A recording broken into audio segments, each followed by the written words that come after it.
Les grands animaux sont partout sur la planète. Ils sont menacés et doivent être protégés. Même si certains ont une réputation d'affreux mangeurs d'hommes. C'est le cas des requins. Alors comment vivre avec eux? Quels sont les véritables risques? Vous avez vu celui-là, là? Il est gros, hein? Pour le savoir, je vais plonger au milieu des squales. Une plongée bien plus angoissante que je ne l'imaginais. À 10 000 km de là, dans le Grand Nord, je vous emmène dans une ville où les ours blancs se promènent dans les rues. Comment cohabiter avec ces carnivores qui peuvent tuer un homme d'un seul coup de patte? Rencontre avec un personnage extraordinaire, le seul qui arrive à se faire respecter de ces prédateurs géants. Hey, no! No! No! No! No! No! No! No! No! No! No! No! Et en France aussi, certains vivent avec des animaux incroyables. Vous découvrirez cette famille qui habite avec un gorille. Elle boit à la bouteille, elle boit dans une tasse, elle boit dans un verre, elle sait boire à la paille, etc. Mais la cohabitation avec les grands animaux ne se passe pas toujours aussi bien. Parfois, ils passent à l'attaque. Quand j'ai regardé par-dessus mon épaule, j'ai vu que tout un bout de mollet pendait sur les côtés. Une artère a été sectionnée et le sang giclait. Enquête exclusive grand format. Animaux sauvages et dangereux, peut-on vivre avec eux? Un voyage que vous n'êtes pas prêt d'oublier.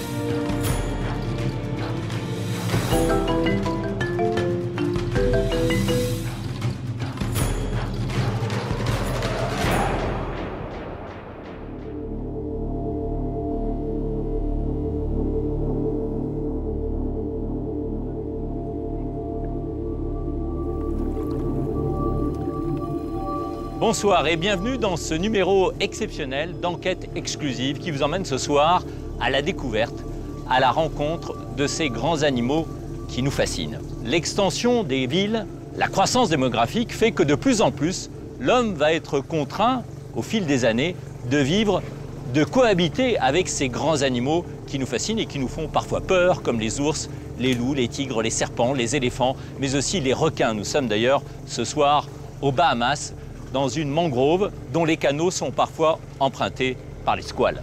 Ce soir, nous irons dans ces régions du monde à la rencontre de ces hommes qui ont appris à vivre avec ces grands animaux.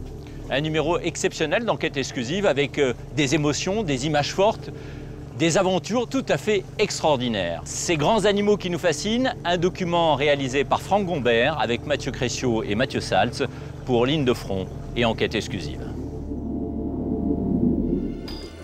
Le requin, des dents aiguisées comme des couteaux, une mâchoire qui peut tout broyer. Les squales sont les plus anciens prédateurs de la planète. Ils sont apparus il y a 430 millions d'années, bien avant les dinosaures. Ce sont de vraies machines à tuer des poissons et des phoques. Pour l'homme, mieux vaut ne pas croiser leur chemin. Nous sommes le 23 mars 1994 au large du Chili. Heather Boel a 19 ans. Son amie la filme alors qu'elle profite d'un bain en pleine mer, seule dans l'eau. Enfin, c'est ce qu'elle croit. Car tout d'un coup, un requin blanc fond sur elle. Il veut la tirer au fond. Il va lui arracher la jambe. Miraculeusement, Heather sera sauvée. Tous les ans, les requins font parler d'eux. La dernière fois, c'était en décembre 2010 dans la station balnéaire de Sharm el-Sheikh en Égypte. En moins d'une semaine, 3 personnes ont été victimes d'attaques de requins. Une retraitée est même décédée des suites de ses blessures. Alors les requins sont-ils des mangeurs d'hommes? Peut-on vivre à côté de ces grands prédateurs des mers? Comment éviter de se faire attaquer?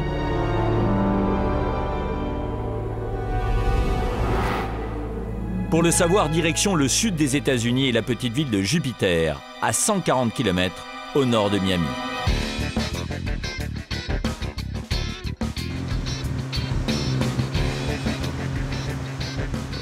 Voilà, nous sommes cette fois au large de la Floride. Pourquoi la Floride? Parce que c'est l'État américain où l'on compte le plus grand nombre d'attaques de requins chaque année.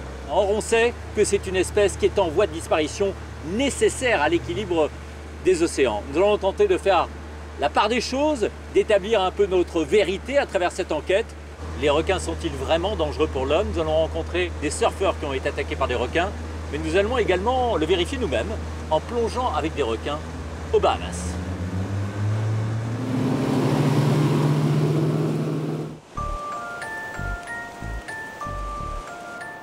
La Floride, 19 millions d'habitants, c'est l'un des États les plus peuplés des États-Unis et l'un des plus ensoleillés. Les touristes viennent ici par centaines de milliers et les requins aussi. Chaque année, quand arrive l'automne, des squales venus de toute la côte est des États-Unis viennent se réfugier dans les eaux chaudes de la Floride. Ils y passent l'hiver et se reproduisent, donnant naissance à des milliers de bébés. C'est l'endroit idéal pour que je fasse connaissance avec les squales. Steve Kessel, l'un des meilleurs spécialistes des requins, sera mon guide. Si le scientifique a quitté son Londres natal il y a 10 ans, c'est pour être tous les jours au contact des requins. C'est la passion de sa vie. Pourquoi participez-vous à ce programme de recherche?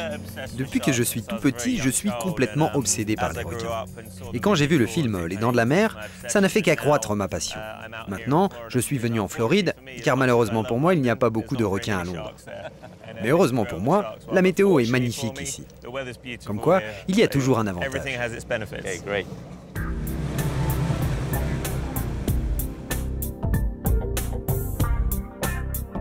Avec ce scientifique, je vais plonger dans un endroit particulièrement apprécié des requins. Pour moi, c'est une première, et vous allez voir que cette expérience va être pleine de surprises.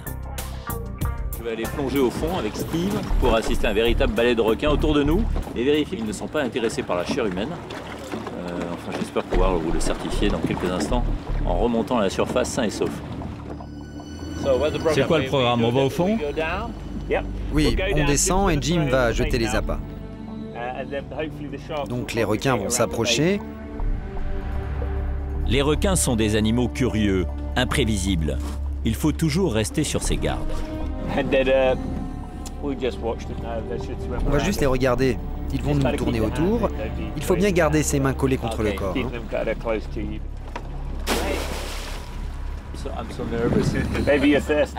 Je suis stressé. J'ai l'air calme, mais je suis vraiment stressé. Les requins sont déjà là. Et pour que la plongée se passe bien, la première règle, c'est d'éviter de se jeter dans la gueule du squale. Il faut vérifier qu'il n'y a pas de requin sous le bateau? Oui, tout à fait. C'est l'heure de se mettre à l'eau. Donc il n'y a pas de requin, Bernard, c'est bon. Ça y est, c'est parti pour 30 minutes d'un voyage extraordinaire que je ne suis pas prêt d'oublier. Alors que nous arrivons au fond, je peux déjà apercevoir une dizaine de requins tournant autour de l'appât. Je suis impressionné, mais il ne faut pas paniquer et ne pas faire de mouvements brusques. L'appât est enfermé dans une caisse, ce qui empêche les squales de l'attraper. Ils sont donc frustrés et deviennent de plus en plus curieux et de plus en plus inquiétants.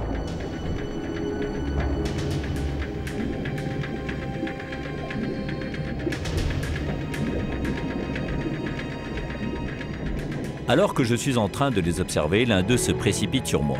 Heureusement, Steve est là. Il décoche un coup de poing et éloigne le requin. Steve a réagi sans réfléchir en un quart de seconde. Mais le squale continue de s'intéresser à nous.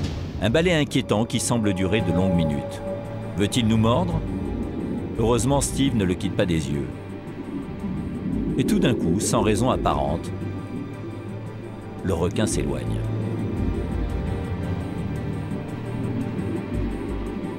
Après cet épisode un peu stressant, lui et ses compagnons semblent se désintéresser de nous.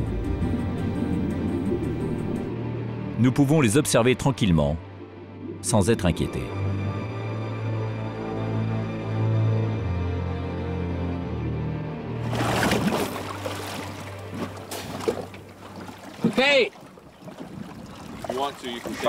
Ok, les requins sont mes amis maintenant. C'est assez exceptionnel. Ils nous frôlaient. On était pris du caisson, mais on ne pouvait pas accéder à la nourriture, ils étaient très énervés. En tout cas, c'était une expérience fantastique. Merci Steve. Il y en a un qui semblait beaucoup t'aimer, Bernard. Cette plongée a été très instructive. Le requin, cet animal inquiétant, n'a pas essayé de me mordre. Alors pourquoi parfois attaque-t-il l'homme? Pour le savoir, nous allons rencontrer des sportifs particulièrement exposés aux agressions des requins. Ils passent en effet leur journée dans l'eau. Nous sommes à Cocoa Beach, le paradis des surfeurs. C'est ici d'ailleurs qu'est né et a grandi Kelly Slater, l'une des légendes du surf depuis des dizaines d'années. Or, c'est une des plages les plus dangereuses. Les plus grandes concentrations d'attaques de requins se font ici même. Nous avons rencontré des victimes qui continuent aujourd'hui encore de surfer. Et si les surfeurs sont souvent victimes des requins, c'est que, vu d'en dessous, donc du point de vue de l'animal, un homme qui pagaie allongé sur une planche ressemble étonnamment à un phoque ou à une tortue, les plats préférés des squales. Regardez ce qui est arrivé au jeune Shannon Hensley. L'adolescent de 15 ans aimait particulièrement surfer sur la plage de Nahoon, en Afrique du Sud. Le 16 juillet 2000, il a été attaqué par 2 requins blancs au même moment. Regardez bien, l'un des squales s'attaque au garçon par la droite, alors qu'un deuxième arrive par la gauche. Shannon en est sorti vivant.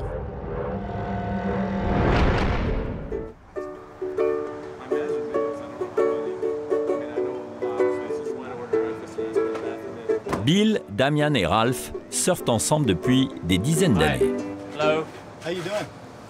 Bonjour, ravi de vous rencontrer. Bonjour Ralph. Damien, enchanté, je m'appelle Bill. Et des histoires de requins, ils en ont à l'appel. Donc on m'a dit que cet endroit était très réputé pour ses attaques de requins. Oui, tout à fait. C'est un bon spot de surf, mais aussi pour les requins. Vous avez été mordu? Ah oui. C'était quand? Oh, c'était il y a 6 ans. Ah, j'étais bien mordu, hein. J'ai des photos si vous voulez. Ralph a été gravement blessé au mollet en 2004. Il me montre les photos prises aussitôt après l'attaque. Où est-ce qu'il vous a mordu? Là, et puis ici aussi. Vous étiez sur un surf? J'étais en train de pagayer sur mon surf. Un ami a crié requin, mais comme il y a beaucoup de petits requins ici, j'ai même pas regardé. 1 minute plus tard, il m'a attrapé par la jambe.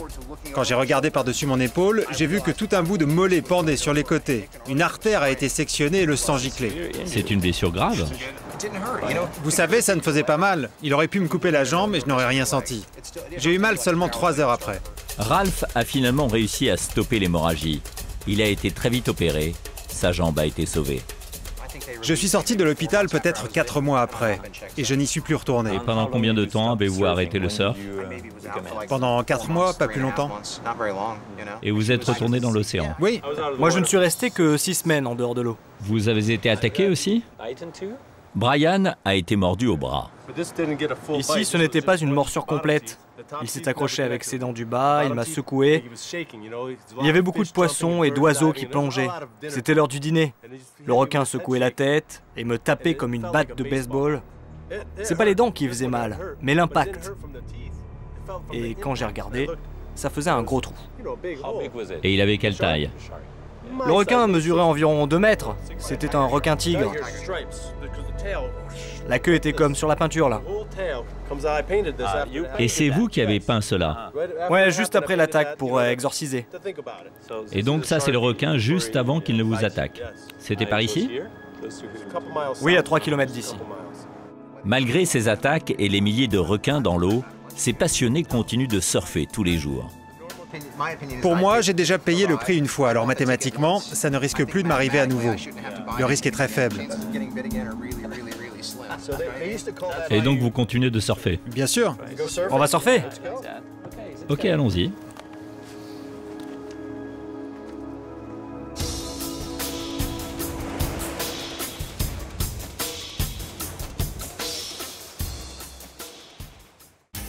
C'est le moment d'affronter les vagues. L'eau est tellement trouble qu'il est impossible de voir s'il y a des requins en dessous. Rappelez-vous, les squales attaquent généralement les surfeurs quand ils sont allongés sur leur planche de surf en train de pagayer. Autant dire que nous sommes des cibles de choix pour un squale. Pas forcément rassurant quand on pense que les plages de Floride battent les records d'attaques de requins avec 623 attaques recensées, dont 11 mortelles, en un peu plus d'un siècle. C'est trop, mais c'est aussi bien peu si l'on songe aux millions de personnes qui se baignent ici chaque année. Nous sortons de l'eau, tout s'est bien passé. Selon ces surfeurs, les squales attaquent surtout lorsqu'ils sont au milieu d'un banc de poissons. Si vous voyez plein de poissons, alors les requins vont venir. Il suffit de ne pas pagayer au milieu d'eux, mais il faut les contourner, c'est tout. Quand vous pagayez, votre main avec le mouvement est plus sombre en dessus qu'au-dessous. Et ça a tout l'air d'un poisson. Alors si vous pagayez au milieu d'un banc de poissons, vous ressemblerez à un poisson. Ce qui me surprend, c'est que, alors que vous avez été victime des requins, vous continuez de penser que les hommes et les requins peuvent vivre ensemble. Oui, si je vois un requin, je reste loin de lui. Je lui laisse son espace et moi je vais m'amuser plus loin.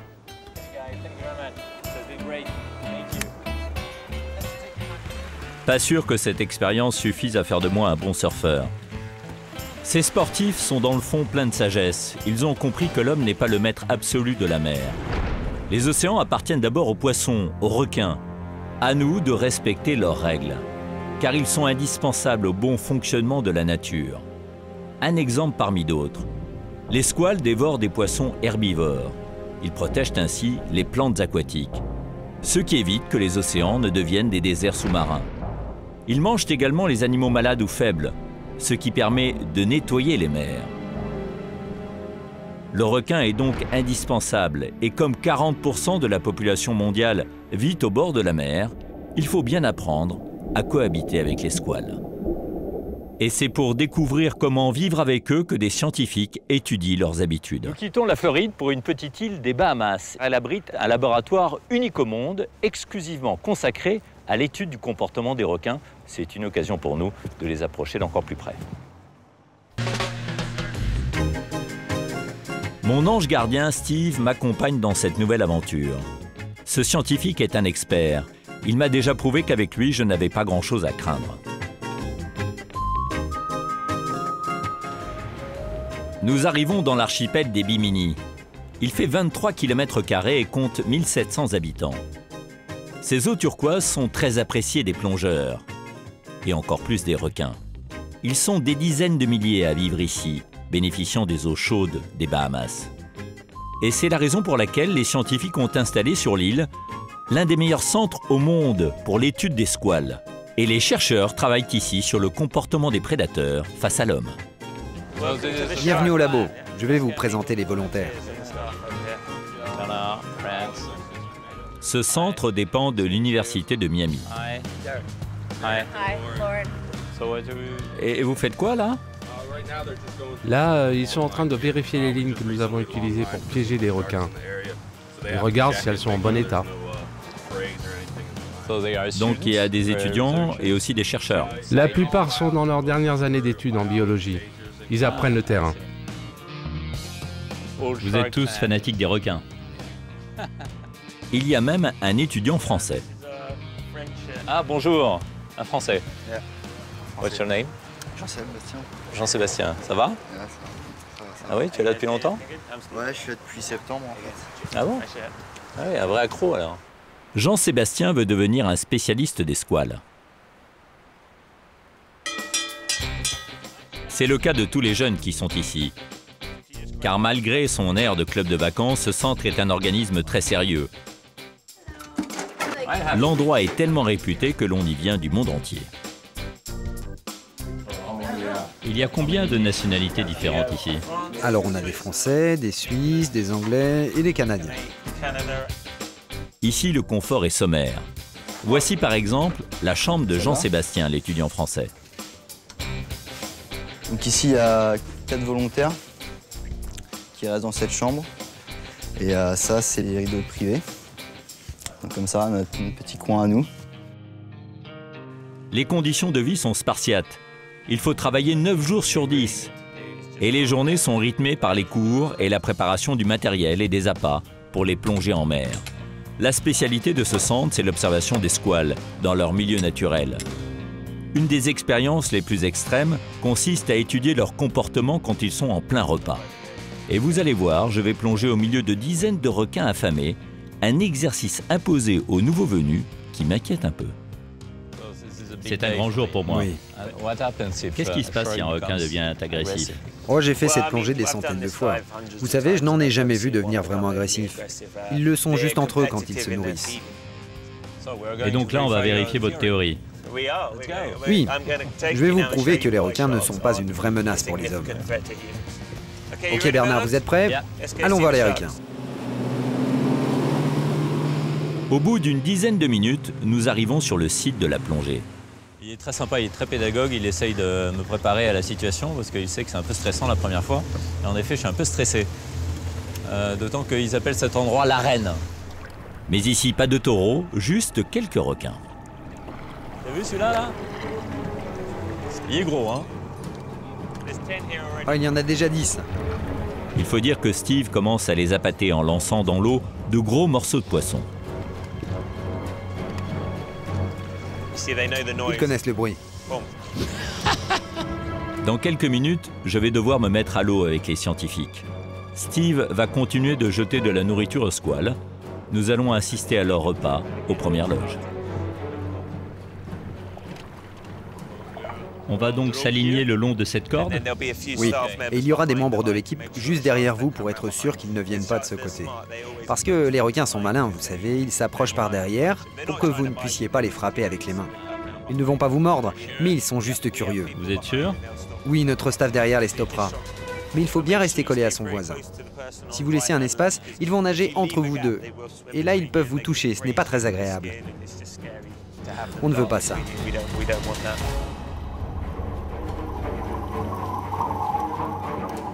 Toi, c'est pas la première fois? Non, non, la 4e fois. Et la première fois, t'étais un peu inquiet quand même, non? Oui, j'étais un peu inquiet, c'est impressionnant quand même. Le festin a commencé, il faut se mettre à l'eau. Bon, ben voilà, j'y vais, à la baille.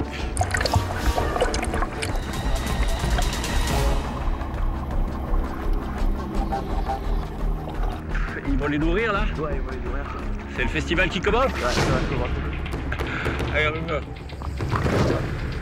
Agrippés le long de la corde, soudés les uns aux autres, nous formons un mur face aux requins. Je dois faire très attention à ne rien laisser traîner.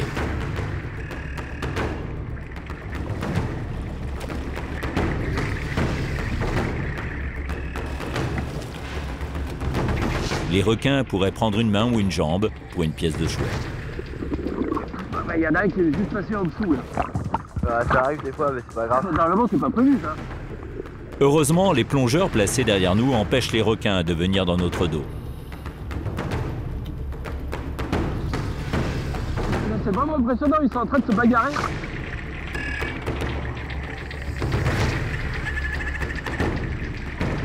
Bernard, je vais les faire venir un peu plus près, vous êtes d'accord? Gardez bien les yeux ouverts et mettez-leur des coups de palme s'ils s'approchent trop. Steve lance de la nourriture à quelques centimètres seulement de nos visages. Nous pouvons constater que quand les requins mangent, la nourriture est la seule chose qui compte. Face aux squales de plus en plus proches et de plus en plus agités, j'ai du mal à garder mon calme. Mais ce n'est pas le moment de paniquer, il ne faut pas les quitter des yeux et les empêcher d'approcher en les repoussant avec nos palmes.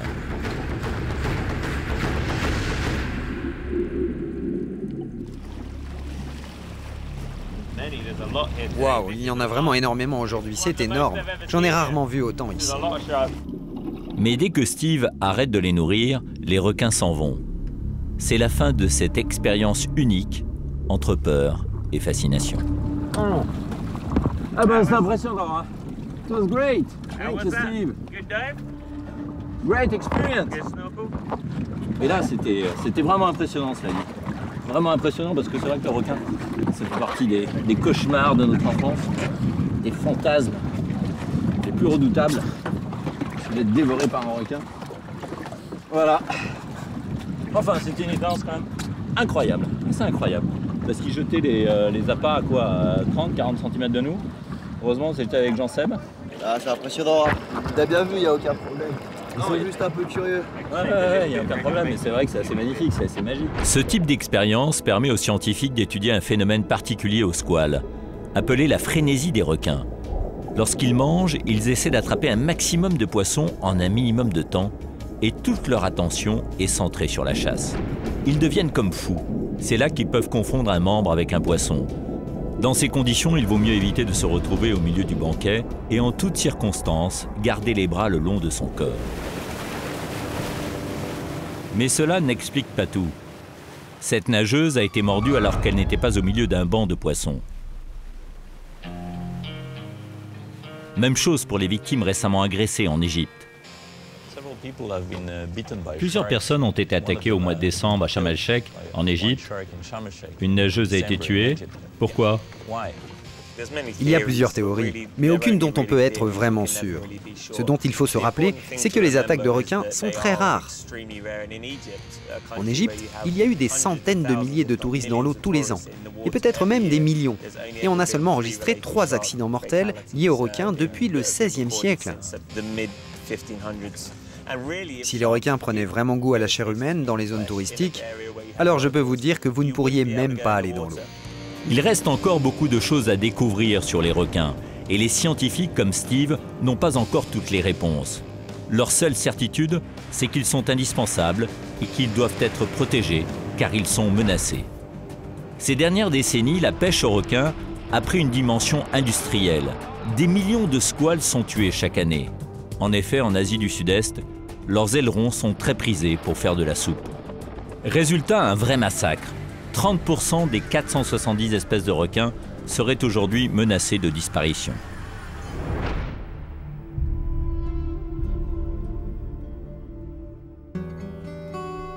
Au centre d'études des requins de Bimini, les scientifiques essaient de trouver de nouveaux moyens pour protéger les squales. Ils ont même inventé une technique pour les soigner. Direction une nurserie naturelle à requins située juste derrière le centre. Dans cette mangrove, les bébés requins viennent trouver refuge pour éviter d'être dévorés par les adultes. Et c'est ici que les chercheurs ont découvert qu'on peut hypnotiser un requin. Cette technique s'appelle l'immobilité tonique.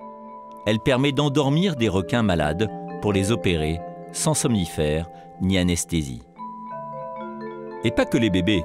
Cette plongeuse caresse le museau de l'animal qui se retrouve alors comme endormi. Il finit même par se laisser soulever. Elle le met à la verticale.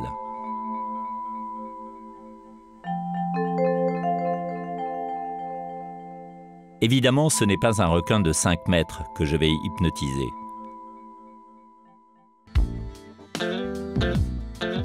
Simplement un bébé, mais un bébé avec de grosses dents. Il ne pourrait sans doute pas sectionner l'os, mais il peut arracher la chair de tout le doigt.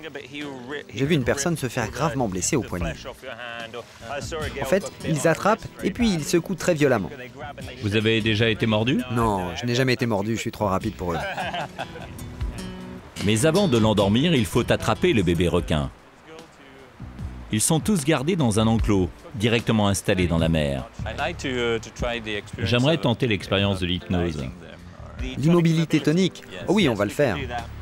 Escorté d'Ornella, je vais très courageusement tenter d'attraper un bébé requin comme on attrape un papillon.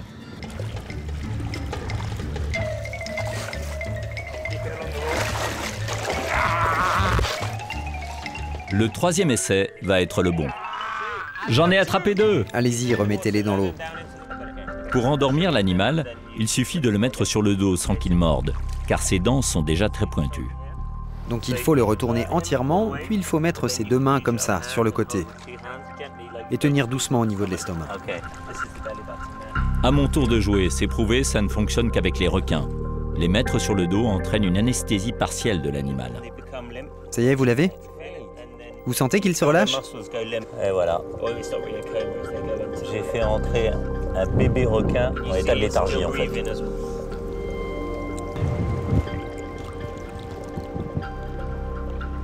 Ok. Thank you. Dans l'enclos de Bimini pour le jeune squale, c'est l'heure de la libération. C'est une journée bien remplie, mais la suite va être encore plus impressionnante. Je pars avec les scientifiques pour une nouvelle expérience en pleine mer.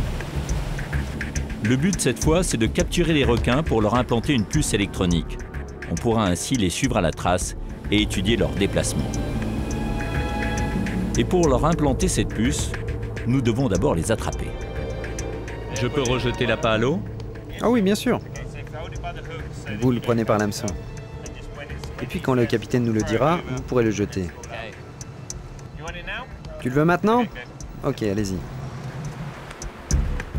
Incroyable. Au bout de quelques minutes, nous avons déjà une touche. Mais pour remonter le requin, il faut prendre quelques précautions. Car un requin pris au piège peut être très dangereux. Faites attention à la corde, elle peut s'enrouler autour de votre jambe. Et je pourrais finir à l'eau. Oh oui, elle pourrait casser votre jambe, vous savez. Ils peuvent tirer très fort. L'animal semble peser des tonnes. Il résiste alors que nous essayons de le remonter.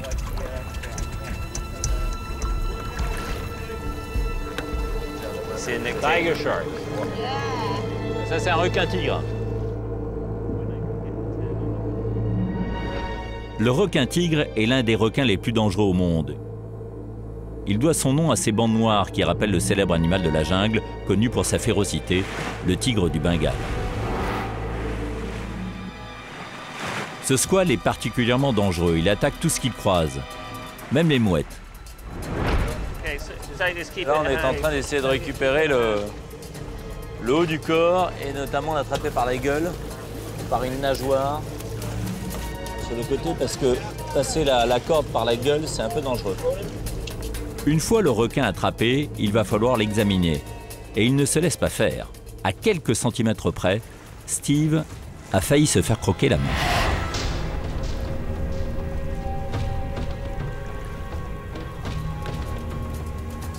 Steve me propose maintenant d'introduire moi-même la puce électronique dans l'aileron du requin. Pour l'enfoncer dans sa peau très épaisse, je vais utiliser un mini harpon. Il va falloir l'enfoncer très fort. Il faut vraiment frapper très très fort. Comme si on donnait un coup de poing. Ça sera moins douloureux pour lui si on y va vraiment franchement. Ça va lui faire mal? Oh non, non, il ne va rien sentir. Non, non, ils sont très très puissants. Je dois enfoncer le harpon dans la nageoire du squale. Pas facile, surtout lorsque l'on est plié en deux à quelques centimètres de l'animal.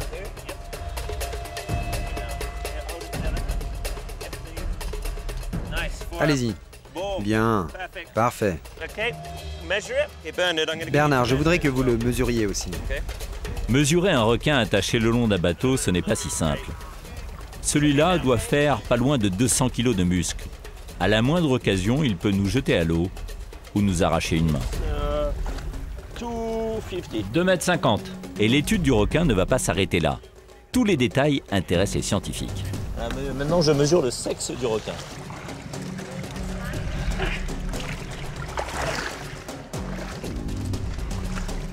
16 cm. 16 cm.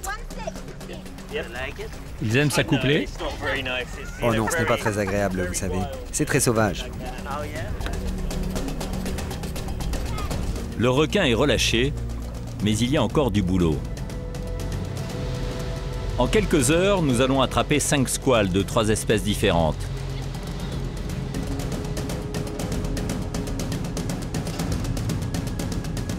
Certains sont très nerveux, comme celui-ci.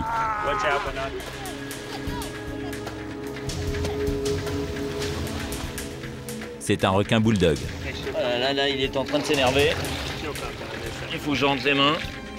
Si ces examens semblent cruels pour les requins et dangereux pour les hommes, ils sont importants pour la préservation de l'espèce. Vous êtes prêts? Ok. Allez. Retour aux profondeurs. Je suis un professionnel maintenant. Oh oui, vous avez marqué plus de requins que la plupart des personnes qui travaillent dans le domaine. Sérieusement, certains n'ont même jamais l'occasion de faire ça. J'ai même du sang de requin sur ma chemise. Oui, tout à fait. Vous êtes comme frère de sang avec les requins maintenant. Merci beaucoup d'avoir marqué tous ces requins, Bernard.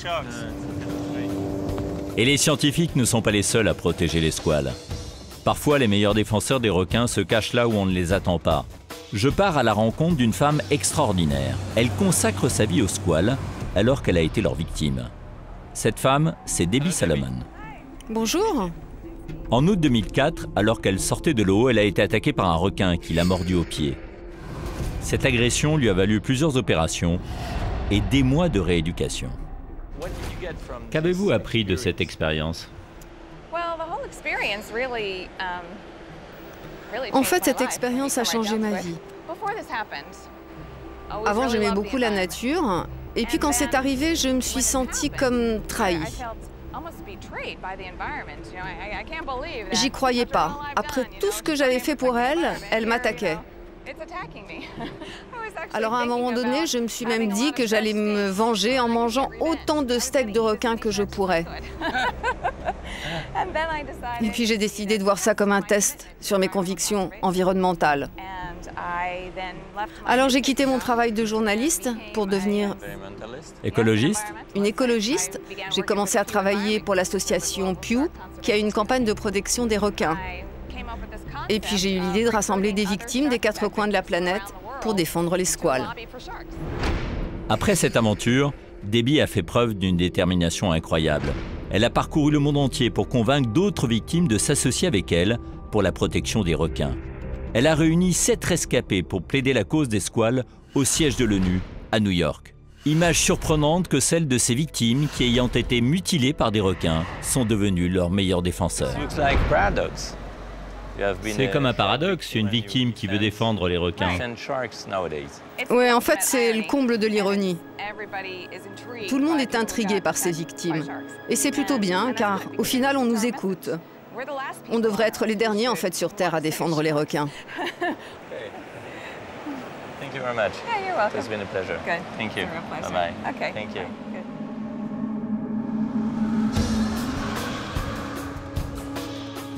Avant de quitter la Floride et les Bahamas, Steve et ses collègues du Centre d'études des requins m'offrent une dernière rencontre avec les squales. Une plongée sans bouteille pour un face-à-face avec une espèce devenue très rare, le grand requin marteau.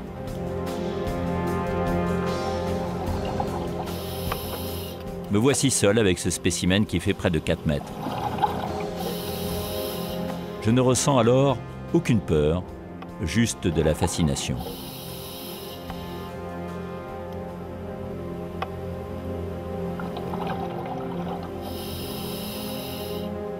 Comme va me l'expliquer Steve, une fois revenu à bord, cette rencontre est une chance incroyable.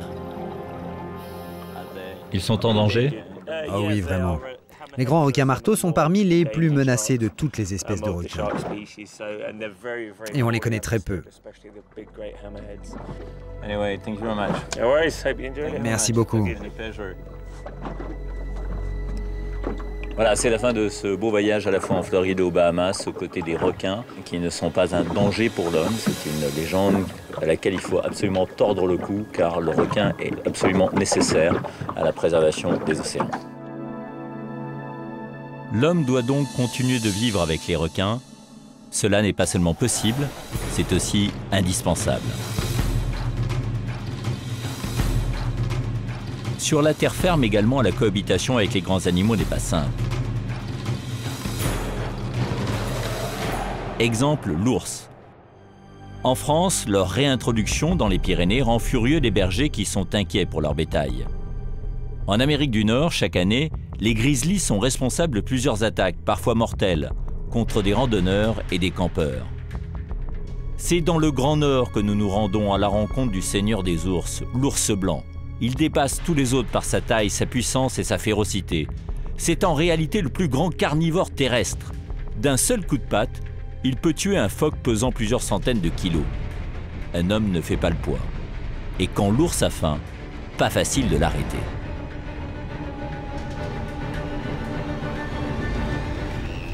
Il y a quelques années, dans le Grand Nord canadien, cet ours a été abattu par cette femme vivant seule avec ses 2 enfants. Le fusil, c'est ma seule protection pour la nuit. Il est venu droit à ma porte.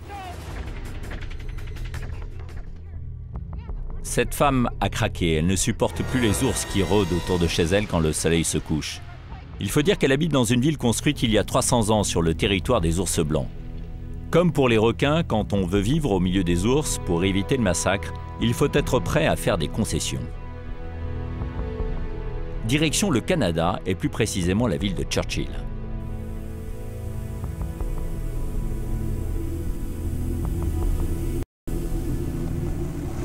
Changement de décor, changement de climat, il fait moins 20 degrés ici, nous sommes au nord du Canada, dans l'état du Manitoba. Nous arrivons à Churchill. C'est une ville tout à fait particulière car il y a autant d'habitants à Churchill qu'il y a d'ours blancs. À peu près 1 millier de personnes, 1 millier d'ours blancs, c'est devenu d'ailleurs la capitale mondiale le sanctuaire de l'ours blanc. Alors ça a été un gros effort, un vrai changement pour les habitants, car autrefois, il y a une vingtaine d'années, eh bien, on chassait l'ours blanc. Aujourd'hui, on le protège. Cela pose évidemment quelques problèmes dans la vie quotidienne. À Churchill, il y a de la neige 6 mois par an. Et il fait parfois jusqu'à moins 60 degrés. Si les hommes sont venus s'installer ici au XVIIIe siècle, malgré ces conditions très difficiles, c'est pour chasser les ours et vendre leur peau. Churchill est unique au monde. Le village est implanté sur le territoire des prédateurs. Car ici, l'ours est partout, sur les panneaux, sur les devantures de magasins. Et chaque année, de septembre à novembre, c'est en chair et en os qu'ils s'invitent dans les rues de Churchill. Les ours attendent la formation de la banquise pour aller manger des phoques. C'est la base de leur alimentation et c'est sur cette banquise qu'ils ont le plus de chances d'en attraper. L'été, les ours ne mangent presque rien et vident leurs réserves de graisse. Alors quand ils arrivent en ville, chaque automne, ils sont affamés. Attirés par les odeurs de nourriture et les poubelles, les ours sont prêts à tout pour manger. Et si un homme leur barre la route, ils n'hésitent pas à tuer. Il y en a un pourtant qui arrive à vivre avec les ours blancs, c'est Brian Ladoun. Ici, on le considère au mieux comme un original, au pire comme un fou, un timbré. Ce Canadien de 59 ans est éleveur de chiens esquimaux. Son élevage est en plein air. Attirés par la nourriture donnée aux chiens, les ours sont partout, prêts à l'attaque.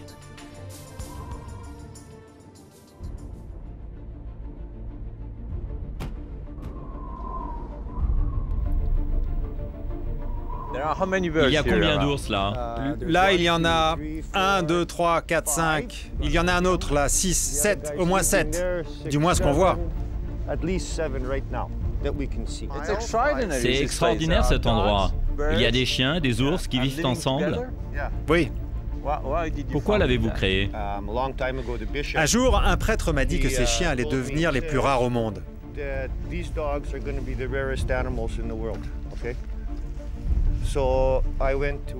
J'ai donc été en Arctique pour en acheter, tout simplement.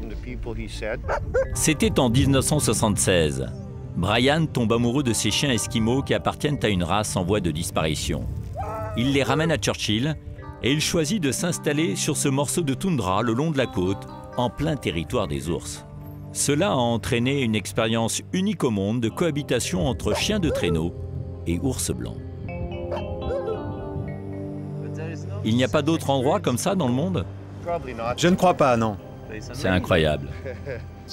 C'est comme un petit jardin. Ouais, un petit jardin avec des ours qui peuvent vous tuer.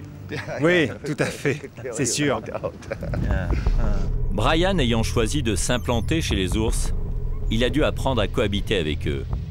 On dirait des nounours, mais ils pèsent jusqu'à 1 tonne et peuvent atteindre une taille de 3 mètres.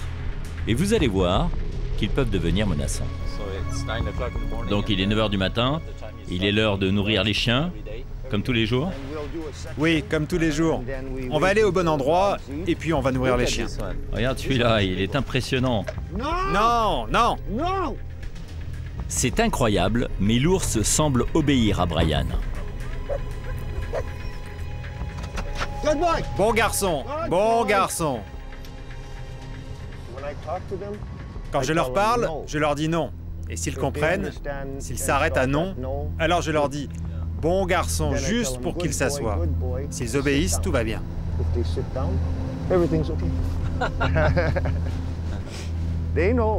Ils savent, ils doivent garder leur distance. S'ils deviennent menaçants, je dois les avertir. D'abord par ma voix, et puis ensuite je suis obligé d'utiliser des outils.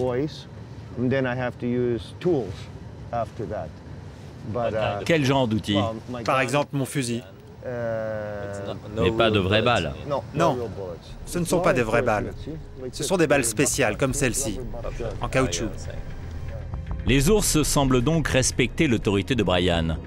Et j'espère que cela va durer, car il faut maintenant que je descende du pick-up pour monter sur la plateforme arrière afin de nourrir les chiens. Si ça devient dangereux, je vous préviens et vous revenez à l'intérieur. Un ours s'est approché à quelques mètres de nous, donc je vais à l'arrière. Oui. Vous me prévenez quand je dois revenir. Tout ça n'est pas très rassurant. Du poulet congelé, voilà ce qu'on donne à manger aux chiens esquimaux. Ils sont une soixantaine. Et la grande difficulté, évidemment, c'est de leur donner à manger sans que les ours viennent leur piquer leur nourriture. Soudain, le garde à côté de moi saisit son arme. Il y a un ours qui est allé se servir dans le plat réservé aux chiens. Et donc, je crois qu'on va l'éloigner.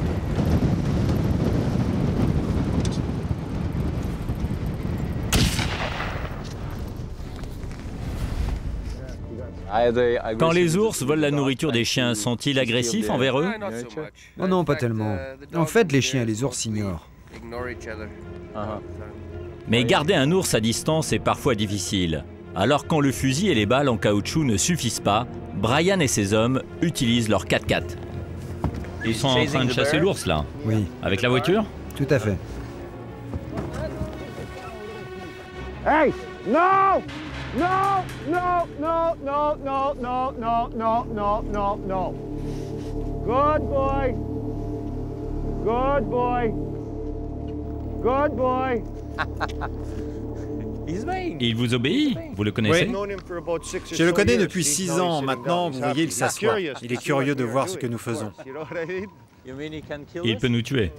Oh non, je ne pense pas. Pourquoi? Vous croyez vraiment que je vais le laisser faire? En fait, à ce moment-là, seul le fusil de Brian empêche les ours de se jeter sur nous. Ils sont en confiance avec vous? Eux peut-être, oui. Mais moi, je ne leur fais pas confiance. Ça reste des animaux sauvages, vous savez. Donc on ne peut pas s'approcher? Pas trop. C'est leur territoire quand même. Si je m'approche, alors je dois avoir une très bonne raison. Ça, c'est la bonne distance pour les voir tout en restant en sécurité. Un ours blanc court à plus de 40 km/h. À cette vitesse, il peut être sur nous en quelques secondes. Pas question donc d'avoir un moment d'inattention. Vous savez, il faut toujours faire très attention.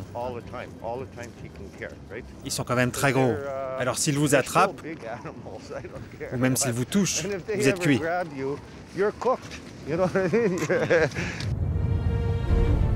Être attaqué par un ours, c'est exactement ce qui est arrivé à René Prétot il y a quelques mois. René est technicien. Il travaille à l'entretien des bâtiments. Il était en train de réparer une fenêtre lorsqu'il s'est fait surprendre. Merci de nous recevoir. Rentrez à l'intérieur. Alors on m'a dit que vous étiez l'homme qui a été attaqué par un ours? Oui, c'était moi. Donc ce matin-là, je travaillais dehors. À un moment, j'ai tourné ma tête pour attraper mes outils et il y avait 3 ours qui me regardaient. 3 ours? Oui, une mère et ses 2 bébés. René s'est retrouvé dans la situation la plus délicate qui soit, un face-à-face avec une maman ours prête à tout pour protéger ses petits. Elle va d'ailleurs ce jour-là passer à l'attaque pour éloigner ce qu'elle perçoit comme un danger potentiel. Donc, quand cette mère s'est mise debout et qu'elle a commencé à s'approcher de moi... Elle s'est levée? Oui, donc elle s'est approchée de moi et je me suis collé au mur du bâtiment. Quand elle s'est approchée, je me suis dit, c'est la fin. J'ai commencé à hurler et j'ai essayé de la frapper avec l'outil que j'avais dans la main. Et c'est un très gros animal, vous savez. Elle m'a attrapé par la jambe gauche et m'a mis par terre. Et là, je me suis dit, c'est fini. Des images de ma vie ont défilé dans ma tête. Elle était prête à me tuer comme elle pourrait tuer un phoque.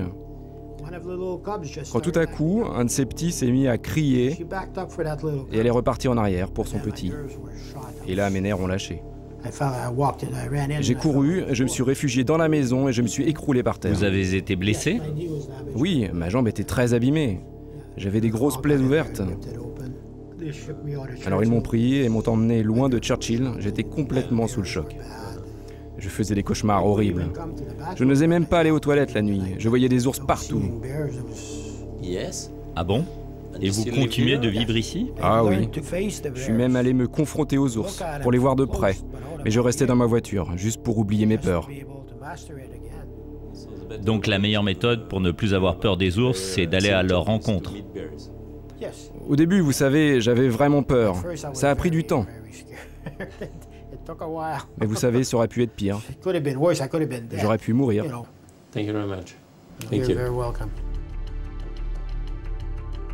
Pendant 3 siècles, les habitants de Churchill n'ont eu aucun problème avec les ours car dès qu'ils en voyaient un, ils le tuaient. À cette époque, ils vivaient de la chasse. Ils tuaient des ours et d'autres animaux pour récupérer leur fourrure.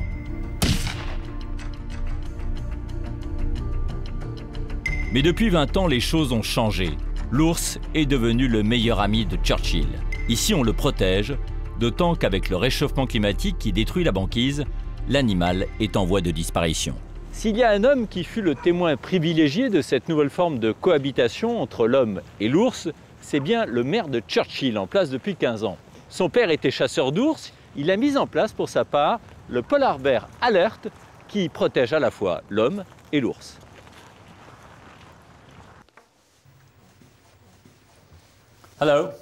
Bonjour, bienvenue. Vous êtes le maire de Churchill? Bienvenue à Churchill. Ravi de vous avoir ici. Nous sommes ici dans l'extrême nord du Canada. Tout à fait, on est au nord du Canada. Churchill est là.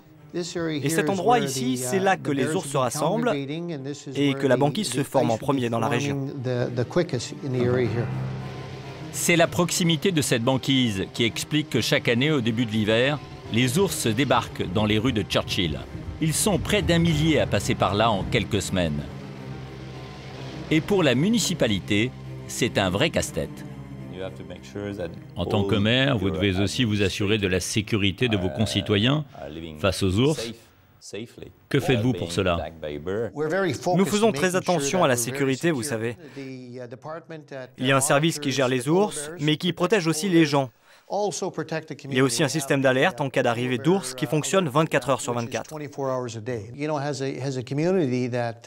Vous savez, ici nous avons bien compris ce que peut nous apporter le tourisme. Et donc l'intérêt de protéger les ours et l'ensemble de la faune. C'est une situation gagnant-gagnant pour nous comme pour les ours.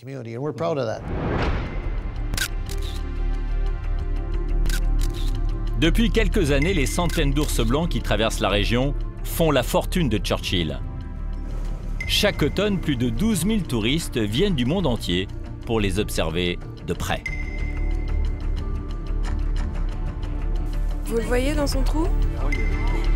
Pour approcher les ours en toute sécurité, les touristes sont emmenés dans ces bus spéciaux équipés de pneus géants de plus de 2 mètres de diamètre.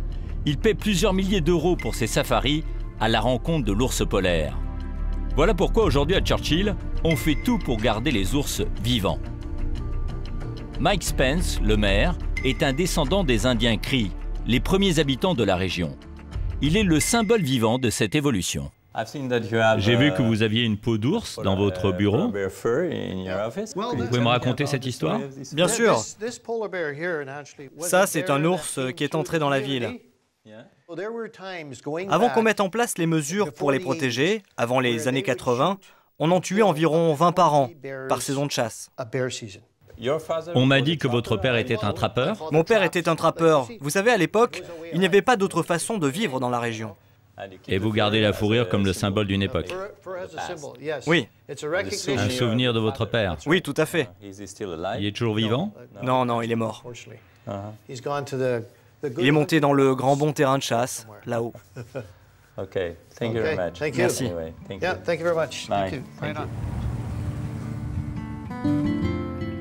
Vivre avec les ours est possible, mais pour cela, les habitants ont dû changer leurs habitudes. Malgré tout, ils ne restent pas enfermés chez eux. Ils doivent faire leurs courses, emmener leurs enfants à l'école, bref, vivre normalement. Alors les autorités ont mis en place une escouade de 6 rangers qui doit protéger à la fois les hommes et les ours. Cette équipe est dirigée par Bob Wilson. Bonjour, ravi de vous rencontrer. Tous les matins, les rangers patrouillent pour chasser les ours qui pourraient se trouver dans les rues. Donc votre travail est de faire le tour de la ville et de tout surveiller. Oui, on fait des patrouilles, comme en ce moment, pour vérifier s'il n'y a pas d'ours. On privilégie les lieux où on les aperçoit le plus souvent. Les rangers reçoivent aussi des appels sur une ligne d'urgence. L'an dernier, ils en ont reçu plus de 300.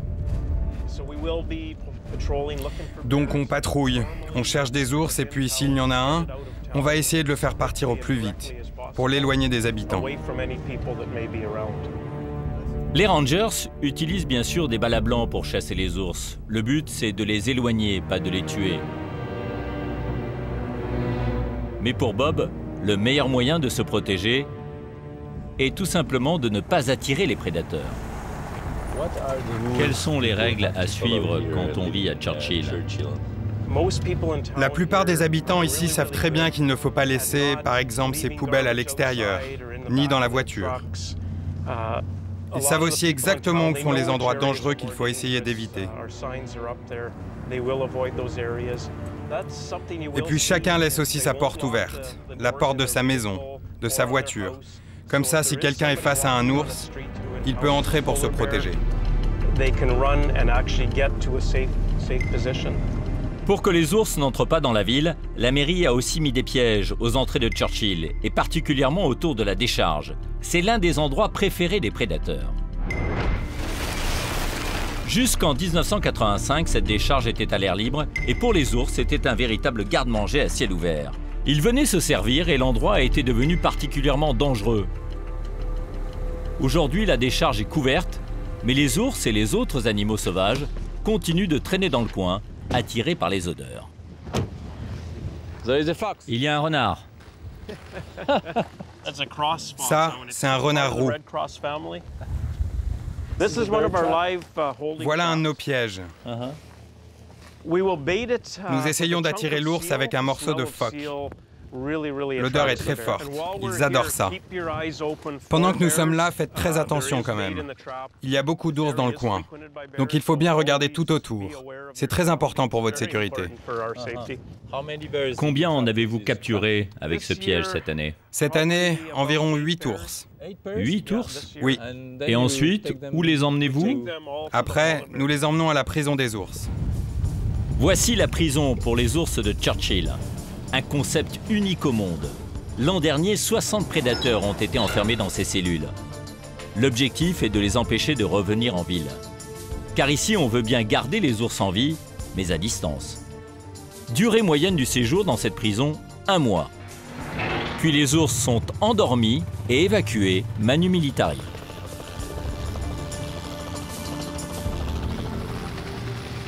Voilà le premier ours qui va être évacué. Il a les yeux ouverts, mais il est complètement endormi. C'est un ours, d'ailleurs, a priori assez agressif, car ce genre de traitement, il le réserve aux ours qui leur posent des problèmes. Il a été évidemment anesthésié, il a séjourné là quelques semaines, a priori. Il a bu, mais il n'a rien mangé, donc il est très affamé. Et si les ours ne sont pas nourris, c'est pour qu'ils ne prennent pas la prison pour un hôtel de luxe et ne soient donc pas tentés d'y revenir. Aujourd'hui, ce sont 2 ours qui sont évacués. Ils sont endormis par injection, puis placés dans des filets, les yeux bandés, pour ne pas qu'ils soient réveillés par la lumière du jour. Bon, des ours qui doivent faire à peu près 300-400 kilos. Je suis là depuis quelques jours, je suis déjà un spécialiste. Et on va les emmener à une 50aine de kilomètres de là, et on va les suivre avec un autre hélicoptère. On y va.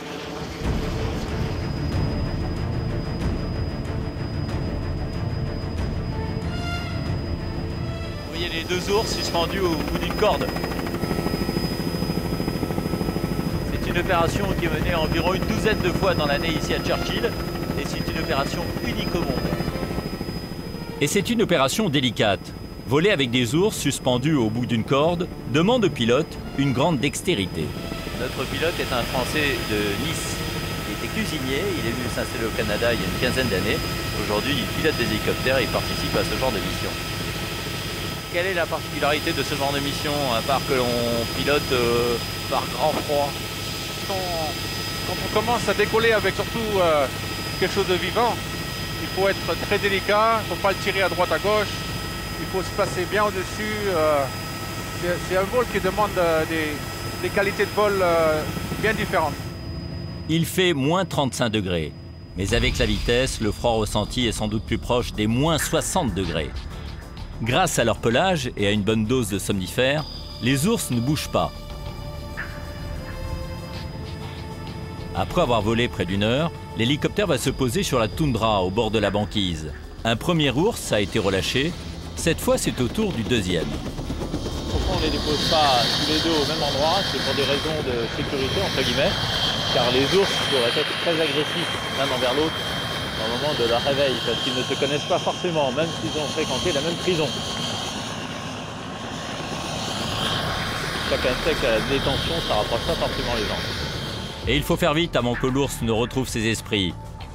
À peine descendu de l'hélicoptère, Bob se précipite pour détacher l'animal. Il est réveillé? Oui, la tête commence juste à bouger. C'est un timing parfait. L'ours a l'air groggy, mais il faut rester vigilant car un seul coup de patte pourrait nous tuer. Malgré le risque, Bob fait tout pour que l'animal ne se blesse pas au réveil.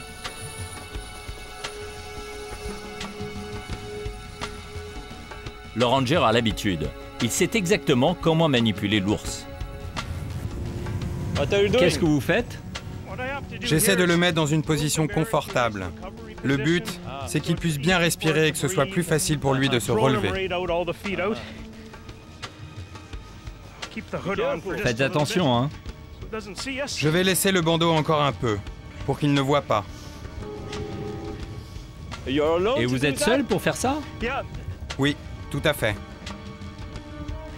Pour Bob, c'est une véritable course contre la montre. Vous remettez ses pattes en place. Bien, vous voyez, il commence à bouger. Il bouge beaucoup la tête et commence à pousser sur les pattes de devant. Donc on n'a plus que quelques minutes et il va falloir y aller.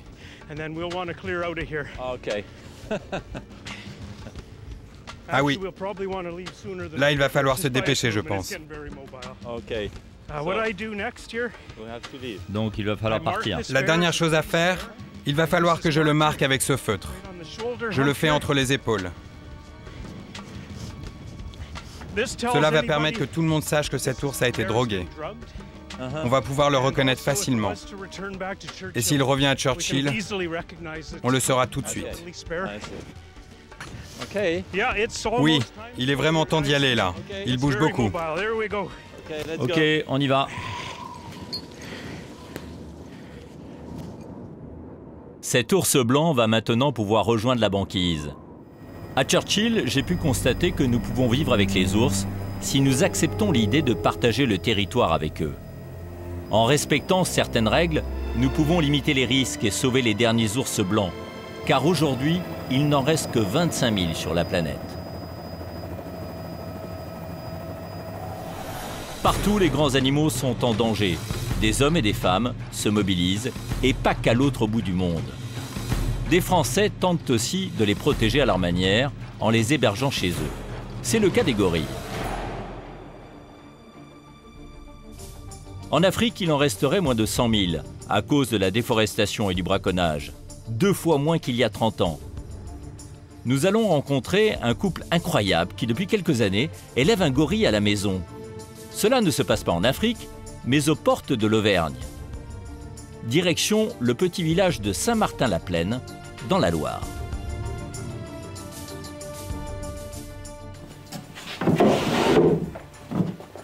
Ça va mon bébé? Oh voilà, voilà. Bonjour. Bonjour. Elle va pas tomber là? Ah non, non, elle est habituée. Peut-être la rattraper si jamais elle tombe. Bah écoutez, restez dessous, si jamais elle tombe, tendez les bras. Mais bon, elle fait quand même 130 kilos, alors j'espère que vous êtes bien musclés. Pierre et Eliane tiennent un parc animalier, en tout une 60aine d'espèces venues du monde entier. Mais ce qui est incroyable, c'est que ce n'est pas dans un enclos que dort leur gorille. Elle vit avec eux, dans la maison. Alors c'est la célèbre Digit, c'est ça? Voilà, c'est notre célèbre Digit, c'est vrai. Donc elle a 13 ans, sa maman ne s'est pas occupée d'elle à la naissance. Ouais. Nous l'avons récupérée à 2 jours et demi parce qu'il fallait la nourrir. Et puis nous l'avons installée là près de nous. Mais elle vit avec vous dans la maison? Toutes les nuits, oui. Ah oui, d'accord. Oui, oui. Cela fait maintenant 11 ans que nous dormons avec elle.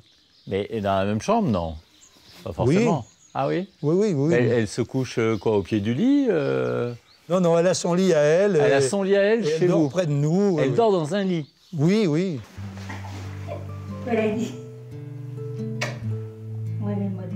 Et ça, c'est la chambre de Digit. Cette gorille est un beau bébé et ses mensurations ont obligé Pierre et Eliane à limiter les meubles et la décoration. Mais il paraît que les câlins de Digit valent tous les canapés et les guéridons du monde. Et dites-moi alors, le rituel du matin, c'est quoi alors? Le matin, c'est le réveil à 7 h. Mon épouse s'en va faire les petits déjeuners. Nous déjeunons ensemble, voilà, on boit le café, elle boit son chocolat. Elle boit ça dans une tasse? Elle boit à la bouteille, elle boit dans une tasse, elle boit dans un verre, elle sait boire à la paille, etc. Elle sait boire à la paille aussi? Oui, bien sûr. Ah, vous me montrerez ça tout à l'heure, mais je peux rentrer, moi, ou pas? Ah non, vous ne pouvez pas rentrer. Ah bon, pourquoi? Vous ne pouvez pas rentrer parce que nous avons arrêté tout contact avec des personnes étrangères. Et même notre vétérinaire, par exemple, ne peut pas rentrer avec nous parce qu'elle ne le supporte pas. Alors qu'elle pourrait m'agresser? Bien sûr, me frapper? Bien sûr. Je ne voudrais pas vous conduire à l'hôpital pour aller vous remettre des points de suture à la cuisse. Et alors, en cas d'agression, c'est quoi? Elle mord ou elle griffe? Oui, non, ils mordent. Ah oui, elle mord. Ah oui, on aperçoit sa dentition, oui. Oui, ben voilà, elle vous a montré ses armes. Comment la gorille Digit est-elle devenue l'enfant unique de cette famille? C'est une histoire extraordinaire. Digit naît en captivité en 1998. Mais dès le premier jour, pour une raison inconnue, sa mère refuse de l'allaiter. Pire, elle la maltraite et joue avec elle comme s'il s'agissait d'une vulgaire poupée de chiffon. Digit, très affaiblie, est sur le point de mourir. Pierre et Eliane décident alors de l'adopter. Grâce à des mois de patience et de soins intensifs, ils vont sauver la vie de ce bébé. Voici Digit, quelque temps plus tard, guérie et en pleine forme. C'est alors que commence l'aventure d'un gorille qui va grandir parmi les hommes. Comme tous les enfants, son activité favorite, c'est de rendre visite aux animaux du parc. Et là, on va aller leur faire peur. Et Digit n'a jamais peur, même face à un loup. Alors les gamins, vous en avez une belle copine là? Tu en as pas peur de ces chiens, toi? Allez, salut les loups, on s'en va. Son moment préféré, la chasse aux cochons. Ah bah non, là, il est pas content, Arnie. Non, faut pas lui faire des misères. C'est pour passer un petit cochon qu'il faut lui faire des misères. Les saisons s'enchaînent et pour Digit, chaque jour est une nouvelle expérience. Regarde toute cette neige. Elle a 6 ans lorsqu'elle découvre la neige pour la première fois. Oh là là, il y avait gorille dans la brume, maintenant c'est gorille dans la neige. Oh là là. Stop. Comme toutes les mamans, Eliane ne veut pas que son enfant prenne froid. Allez, Digit, rentre. Et Digit fait un caprice, elle ne veut pas rentrer. C'est tape sur la poitrine pour me faire voir qu'elle n'a pas envie, hein. Et quand elle se fâche, elle fait trembler les murs. Tu te calmes. Tu vas te faire mal de faire comme ça. Tu te calmes. Tu te calmes. Allez, arrête. Allez, oh, c'est pas drôle là.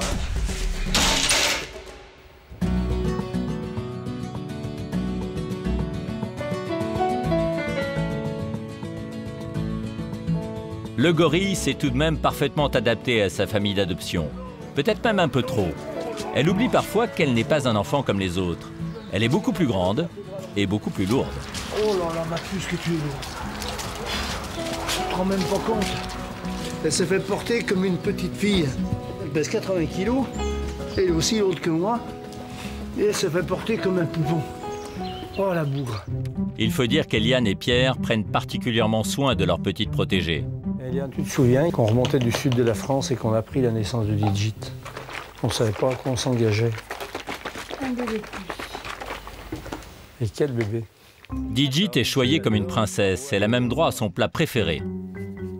Préparé avec beaucoup d'amour. Les enfants gâtés. Alors Digit adore des poireaux avec un peu de vinaigrette. Ah ça, c'est quand même meilleur qu'un poireau cru.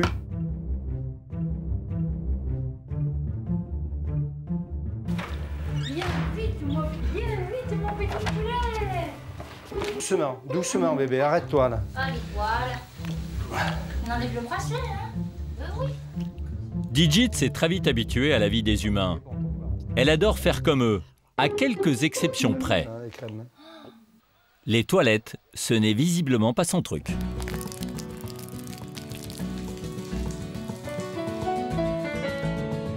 Eliane et Pierre savourent chaque instant de cette complicité extraordinaire. Pourtant, aujourd'hui, Digit ne peut plus gambader dans l'herbe comme sur ces images prises il y a quelques années. Elle a trop grandi et du haut de ses 135 kilos, si elle décidait de s'enfuir, ni Eliane ni Pierre ne pourraient la retenir.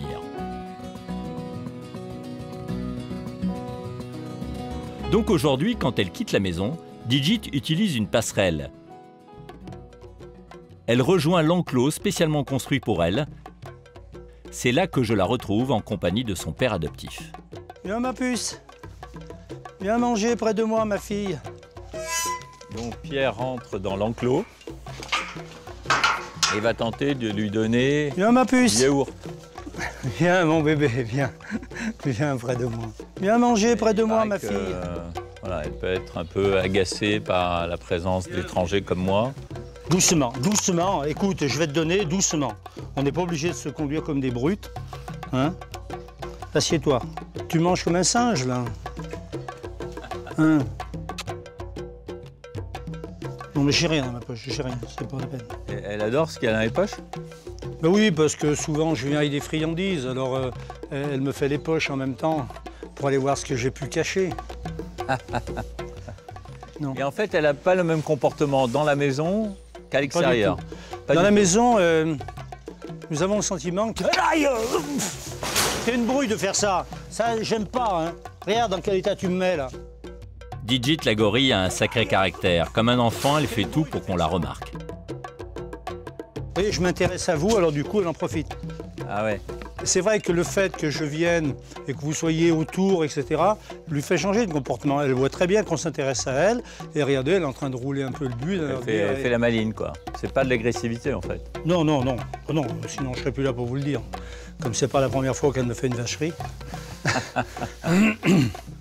Et au niveau des sentiments, est-ce qu'on peut estimer qu'elle a de l'affection pour vous? Ah oui, ça c'est sûr qu'elle a de l'affection pour nous, ça c'est une évidence. Et bon, mais est-ce qu'elle le fait par intérêt? On peut aussi se poser la question. Mais c'est vrai que lorsqu'elle est avec nous, qu'elle veut quelque chose, elle va très bien savoir faire tout ce qu'il faut pour l'avoir. Elle sera très gentille à ce moment-là. Jamais, par exemple, comme elle m'a bousculé tout à l'heure, jamais elle ne m'a bousculé comme cela une seule fois en 12 ans à la maison. T'es vraiment une goulue, hein? Ah oui, j'en ai plus. Bon, écoute, t'as tout pris dans tes mains. Là, c'est un bonbon, là. Eh oui, ça c'est un bonbon pour Digit. Et la reconnaissance, c'est que tu me mettrais un pain? Et alors, ces manifestations d'affection, ça se traduit comment? Oh ben, elle nous prend dans ses bras, elle nous fait des câlins, elle nous fait des bisous. Manifestement, le lien qui unit Digit et ce couple sans enfant est très fort. Mais si Pierre et Eliane n'étaient plus là, que se passerait-il? L'animal serait-il capable de vivre avec ses congénères? Ce que nous souhaitons, c'est que demain, elle puisse vivre avec d'autres gorilles et avoir des enfants. Mais voilà, les relations privilégiées que nous avons avec elle, eh bien, nous essayons évidemment de continuer tout cela parce qu'il nous semble qu'elle et nous en prenons du plaisir. Pour que Digit puisse construire une famille et avoir des enfants, elle va bientôt accueillir ici un nouveau compagnon. Mais Pierre espère qu'elle continuera tout de même à les aimer, lui et sa femme. Donc elle passera soit par là pour rejoindre votre maison voilà. Et la chambre à coucher, voilà. Et la partager avec vous, soit passer la nuit avec... avec sa nouvelle famille. Avec sa nouvelle famille, ses sœurs, ses demi-sœurs. Ses demi-sœurs et puis un copain. Et son copain. Voilà. Bon, Digit aura toujours la possibilité, si elle le souhaite, de venir nous rejoindre, et nous pensons qu'elle le fera. Et bien sûr, nous rêvons un peu en se disant, si demain elle fait un bébé, est-ce qu'elle va nous le confier et quelles vont être ses relations de ce bébé avec nous, etc. Cette histoire d'amour entre ce couple et cette gorille traversera peut-être les générations. Mais si Pierre et Eliane ont adopté Digit pour lui sauver la vie, d'autres Français ont décidé d'accueillir des animaux rien que pour le plaisir. Et pas n'importe lesquels. Des serpents. Peut-on vivre avec des reptiles? Est-ce dangereux pour les enfants ou même pour les voisins? Pour le découvrir, je me rends dans le magasin de Karim Dawes à Paris.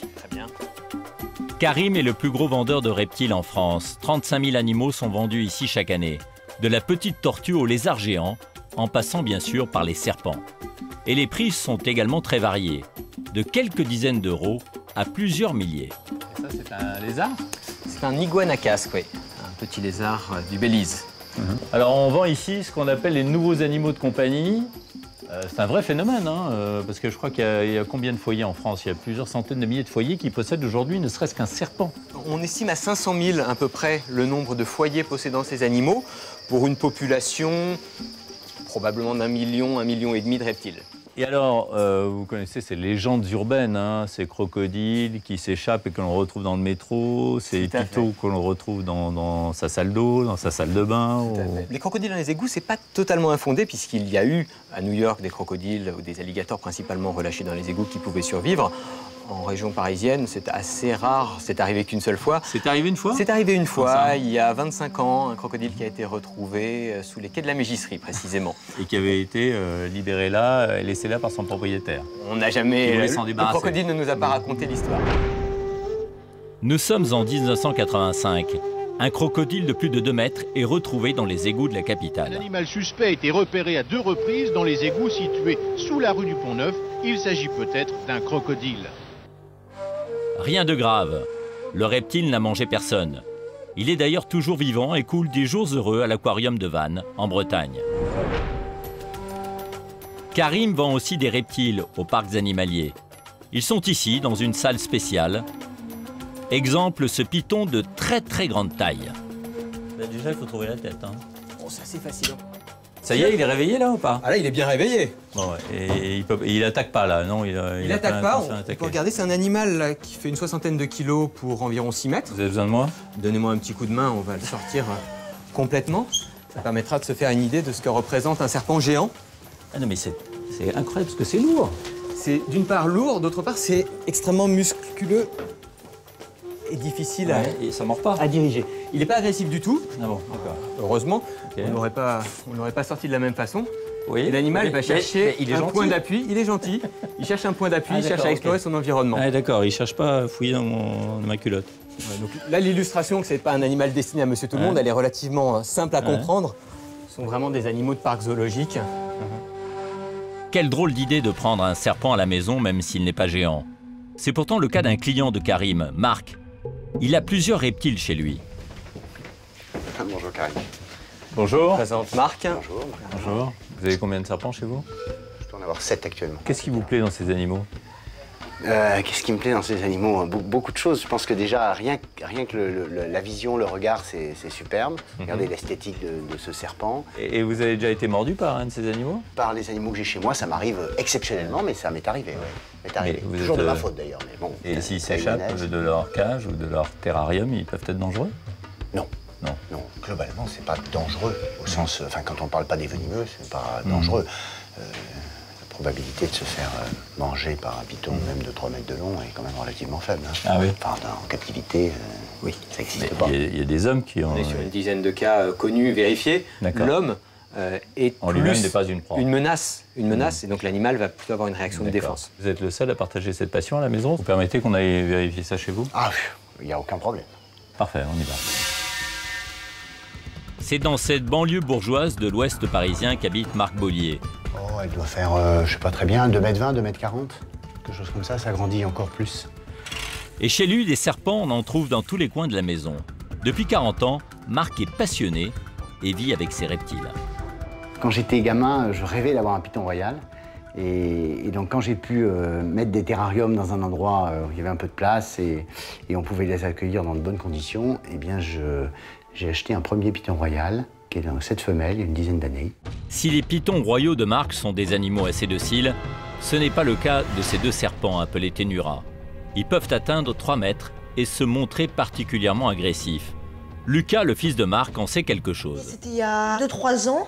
Je voulais sortir les ténuras, justement, il n'y en avait qu'une à l'époque. Elle m'a mordu comme si elle me piquait, 3 petits points rouges. Ça fait rien en soi, mais ça fait sur le coup un choc, ça fait un peu peur.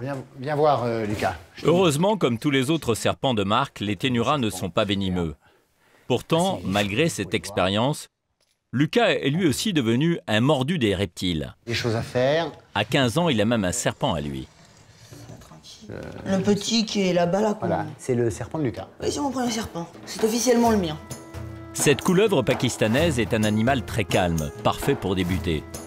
Et puis Lucas est un ado, alors devant les copains, il n'hésite pas à frimer avec ses serpents. J'ai assez bien aimé le fait que ça soit original, que personne n'en ait. que les gens soient très surpris dès que j'annonce ça. Oui, moi j'ai plusieurs serpents chez moi. Oh, c'est vrai, qu'est-ce que ça fait, sont venimeux, etc. Lucas et Jérémy, venez voir. S'ils s'écoutaient, Lucas et son père mettraient des bacs à serpents partout dans la maison. Cette visite montre bien qu'il est tout à fait possible de vivre avec des serpents. Mais encore faut-il en avoir envie. Ce qui n'est pas vraiment le cas de Chantal, la maman. Là, il est au maximum des terrariums, parce que j'ai pas envie non plus que la maison devienne un zoo ou une ménagerie, quoi. Mais bon, là, ça va parce que bon, c'est bien intégré, quoi. Donc ça me... Plus non, c'est pas jouable par contre. Je crois pas. Je suis pas tout à fait d'accord avec cette interprétation, donc on va dealer encore un petit peu. Et voilà, et j'ai un allié dans la place qui travaille sa mère au corps. Chez les Bollier, l'amour des serpents se transmet de père en fils. C'est toujours agréable entre un père et un fils d'avoir une complicité, donc je ressens un certain plaisir à avoir peut-être pas transmis ma passion des serpents, qui elle est assez spécifique, mais en tous les cas mon intérêt pour ces bestioles et le fait qu'on aime tout ce qui va avec, le fait de transmettre ça, c'est plutôt une bonne chose. Retour chez Karim. Je vais maintenant découvrir qu'il garde des espèces introuvables et même interdites à la vente. Ces animaux devaient être euthanasiés, mais Karim leur a sauvé la vie, pas pour les vendre, juste pour les protéger. Alors là, on va où? On va dans une pièce très particulière, oui. Les serpents venimoïdes, ce sont des serpents qui ont subi une ablation de leurs glandes venimeuses. Ces animaux n'ont plus de venin, mais ils sont très agressifs. Il est dans la boîte, hein? Il est dans la boîte. Ah, il est impressionnant. C'est un albinos, celui-ci, là aussi? C'est un spécimen de cobra à monocle albinos qui est assez nerveux. Ouais. Ah, vous le sortez, là? Oh là là. On est parti pour faire une formation, donc allons-y. Alors la première formation, c'est de jamais oublier où se trouve l'animal. Ah, il faut jamais tourner le dos à... On va éviter. En fait, on va se servir du crochet pour diriger le serpent et le mettre dans la direction où l'on veut. Et allez-y, on le prend par la queue. Ouais. Et on lâche tout lorsque l'animal revient trop proche. Voilà. Oui. En effet. Et alors, lui, il a encore ses dents quand même, ses crochets. Il possède effectivement des crochets qui sont assez donc il peut faire mal. Pointus. Il est peut-être pas venimeux, mais il peut faire mal. Il peut effectivement blesser et là, s'il blesse ça, ah oui, d'accord. Ah oui, vous voyez, c'est quand même... Ah oui, et quelle est l'origine de ces animaux-là? Ce sont des animaux de laboratoire, entre guillemets, qui étaient destinés à l'euthanasie. On s'est proposé de les récupérer. C'est vraiment l'expression de votre passion pour les serpents. C'est-à-dire que ces animaux qui étaient condamnés, vous avez choisi de les recueillir ici, parce que c'est quand même du travail. C'est du travail, mais c'est relativement normal pour nous que de nous porter assistance quelque part. Ça fait partie intégrante de ce que je considère ma mission. D'accord. Bon, bah écoutez, charmante compagnie, hein. Je vous propose d'aller voir quelques animaux trouvés par les douanes ou les pompiers. Chaque année, les pompiers et les douaniers saisissent près de 800 animaux exotiques détenus illégalement. Et plutôt que de les tuer, ils les confient à Karim. Et là-dessous? Là-dessous, on a un caïman qui a été abandonné par son propriétaire. Attention à vos doigts quand même. Ça, c'est un caïman qui a été vendu en animalerie en Belgique. Et celui-là, il est tout aussi agressif? Il est tout aussi agressif. Cet animal a été retrouvé dans la rue. S'il est encore petit, vous allez voir qu'il est déjà très dangereux. Mieux vaut savoir le manipuler. Ouais, c'est impressionnant. C'est impressionnant. Ah, il faut être costaud, hein. Il faut être costaud. Le lâchez pas, hein, parce que... Oh là là là là là là là. Ah oui, d'accord. Bon. Vous avez besoin d'aide? Voilà. Ouais. Ah oui, d'accord. Et cette technique, vous l'avez apprise comment? Cette technique, en fait, elle est beaucoup plus simple avec des animaux plus gros, parce qu'il y a plus de prise. Pour neutraliser le crocodile, il faut tenir sa gueule fermée juste avec les mains et s'asseoir sur lui pour éviter les coups de queue. C'est une technique de tout terrariophile qui va un petit peu sur le terrain. Bon, vous êtes essoufflé quand même. Hein. Ah, c'est un petit peu dangereux quand même, c'est sportif. Ouais. C'est pas tout à fait anodin, oui. Ah bah ouais, bien sûr. Bon, remettez-le dans l'eau peut-être, non? Petit mais très costaud le crocodile. Même pour un professionnel comme Karim, le reptile n'a pas été facile à maîtriser. Bien, merci Karim. C'était une visite intéressante. Un monde passionnant. Et beaucoup plus sportif qu'on ne le prévoyait. Même s'il est interdit d'héberger des crocodiles à la maison, nous avons constaté avec ces Français amateurs de gorilles ou de serpents que la cohabitation avec les grands animaux peut prendre des formes surprenantes. C'est en Afrique que nous partons maintenant pour retrouver une famille française qui élève son fils dans une réserve au milieu de la faune sauvage. Le père sauve les guépards, le fils veut être vétérinaire. Direction l'Afrique du Sud, et plus précisément Inverdoorn, à 2h30 de route au nord du Cap. Il y a 7 ans, Damien et Hélène vivaient à Paris. Il était compositeur de musique, elle tenait une boutique d'artisanat. À l'approche de la trentaine, le couple a voulu changer de vie. Alors ils sont partis s'installer en pleine brousse pour s'occuper d'une réserve, celle que le père de Damien avait ouverte 10 ans auparavant. Aujourd'hui, le quotidien de Damien et d'Hélène, c'est de transporter des buffles, de soigner des girafes, de promener des guépards. Ils sont à la tête d'une réserve de 10 000 hectares qui héberge une centaine d'espèces. Ce matin, Damien a une mission un peu particulière à confier à son fils Néo. Je te dis, on a une girafe qui est un petit peu malade, d'accord? Papa a préparé le médicament. Tu vois le médicament dedans? Oui. Ça, c'est le médicament. Quand ça va toucher la girafe, comme ça, pouf, le médicament, il va aller dans la peau de la girafe. D'accord? Et après, il ira mieux. Ok? On va la soigner. Alors, je vais te montrer comment ça marche. C'est toi qui vas faire, Néo? Oui. Oui, c'est Néo qui va faire. Pour Néo, c'est la première fois. Mais pas de danger, ni pour l'enfant, ni pour l'animal. Le médicament est en réalité une capsule sans aiguille, remplie d'eau. Le but est uniquement de former le petit garçon. Donc, la girafe ne sentira absolument rien et elle réagira derrière certainement pas. Le but ici, c'est de motiver mon fils à prendre le relais s'il veut le faire. Et... Tu voulais pas être le docteur des animaux, tu m'avais dit? Si. Je vais un docteur des animaux. Pour Néo, qui veut être vétérinaire, s'initier à son futur métier dans un endroit aussi magique est une véritable chance. Il est temps maintenant pour le petit garçon de remplir sa mission. Ah, tu la vois, Néo? Moi, je la vois. Si, regarde bien. Ah, mais oui, je la vois. elle est là. Elle est loin. Attention les branches. Attention les branches. Viens avec ton papa.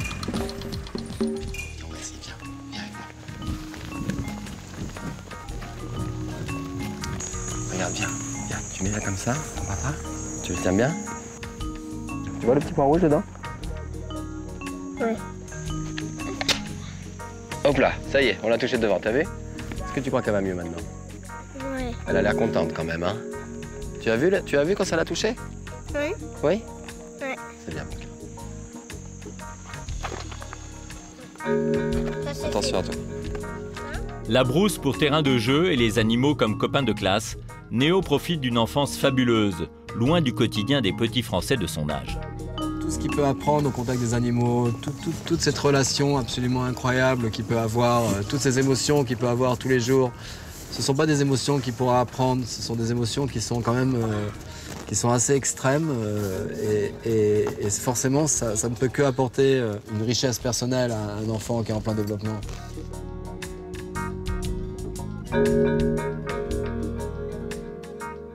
Mais vivre en pleine brousse a ses contraintes. Néo doit être tout le temps sous surveillance et il n'a pas le droit d'approcher certains animaux. C'est le cas des petits protégés de Damien, les guépards. Ces félins risqueraient en effet de le prendre pour une proie et quand ils ont décidé d'attaquer, rien ne les arrête.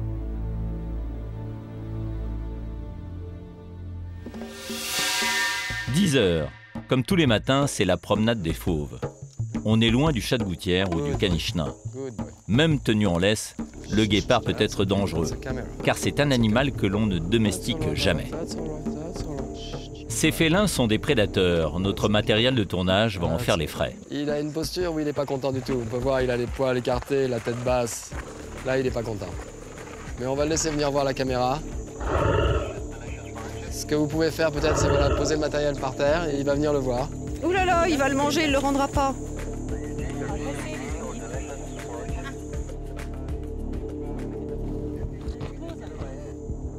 C'est fragile, ça? Après de nombreuses tentatives, Damien et les soigneurs réussissent à faire lâcher prise au guépard. Tout est fait en douceur, sans brusquer l'animal. On s'est inspiré des techniques de dressage de dauphin, c'est-à-dire qu'on a un dressage qui est basé sur la confiance, sur l'amitié. Jour après jour, on gagne leur confiance. Tout est là. Retrouver la confiance de ces fauves. Et ce n'est pas facile, car la plupart des guépards qui sont ici ont de quoi en vouloir à l'espèce humaine. Ils ont été récupérés en très mauvais état quelques jours après leur naissance. Alors ceux-là sont arrivés d'élevage et ils étaient vraiment dans un sale état quand on les a trouvés. C'est-à-dire que quand on nous les a envoyés, ils étaient donnés pour perdus. Et il a fallu beaucoup de temps pour qu'on puisse les remettre vraiment sur pied et leur redonner toutes ces conditions. Après des années de soins intensifs, les guépards ont retrouvé la forme et leur allure de champion de sprint. Aujourd'hui, Damien continue de s'en occuper quotidiennement. Comme d'habitude, en fin de matinée, c'est l'heure de l'entraînement pour les guépards. Benzi et Nouchka ont été adoptés par le couple de Français. Damien est très proche de Benzi, le mâle. Il est devenu très précieux pour nous. C'est un ami cher. Benzi est un survivant. Quand Damien l'a récupéré, il n'en avait plus pour très longtemps. Toi, tu es trop feignant, toi, hein? Hein, mon bébé? La génétique des guépards s'étant tellement appauvrie, il arrive régulièrement que des guépards naissent avec une déficience osseuse. Et donc Benzi a été condamné par cette maladie osseuse et tous les spécialistes lui donnaient très peu de chances de survie, sinon aucune. Aujourd'hui, les guépards sont en danger. Ils ont presque disparu. Go boy. À cause des barrières et des routes, ils ne peuvent plus se déplacer librement pour aller se reproduire avec des nouvelles femelles. Résultat, ils se reproduisent entre guépards de la même famille, ce qui entraîne des maladies génétiques qui mettent en danger toute l'espèce. Mais l'histoire de Benzi est source d'espoir. Pour redresser les os du félin, Damien a tenté une opération chirurgicale totalement inédite. Personne n'y croyait, et pourtant. Benzi a récupéré 100% de ses capacités, il court au-dessus de 100 km/h, on l'a déjà chronométré plusieurs fois. On voit aucune trace de cette opération. En plus de cette opération, Benzi a dû subir une véritable rééducation. Et Damien s'est montré particulièrement ingénieux pour redonner à l'animal le goût de la course. Voilà, Nouchka, vas-y, go, Benzi. L'important, c'est que ça bouge et que ça avance, ça leur suffit pour les exciter et pour leur donner envie de courir après. En tout cas, il n'y a pas de viande ou il n'y a pas de sang, il n'y a rien de ça. OK? Et regardez, l'invention fonctionne à merveille. Attention, top départ.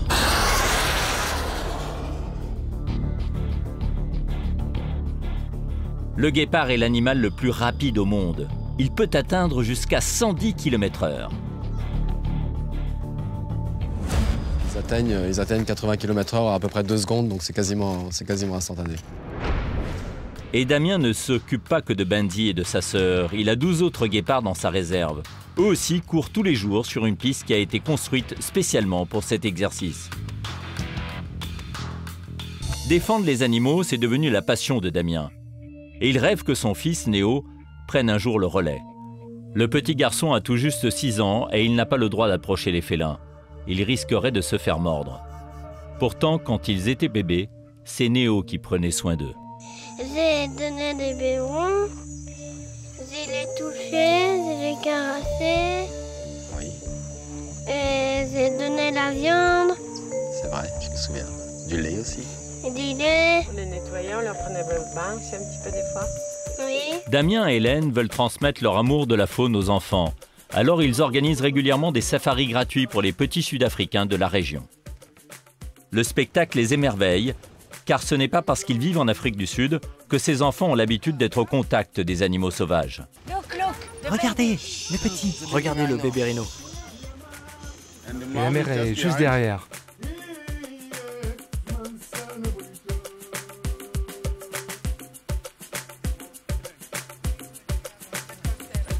Ils sont dans des fermes où il n'y a pas forcément d'animaux et ils ont déjà aussi pas beaucoup de moyens de transport.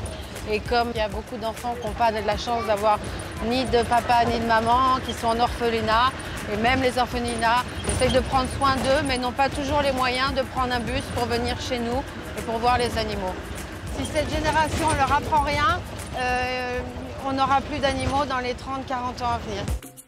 Demain, ce sont ces enfants qui devront défendre la faune sauvage. S'ils ne le font pas, alors les grands animaux d'Afrique disparaîtront.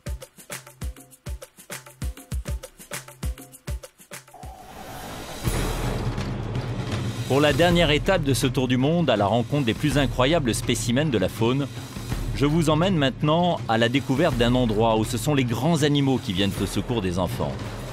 Des dauphins participent à des thérapies pour aider les petits malades. C'est la delphinothérapie. Et cela se passe à Key Largo, à 100 km au sud de Miami, aux États-Unis.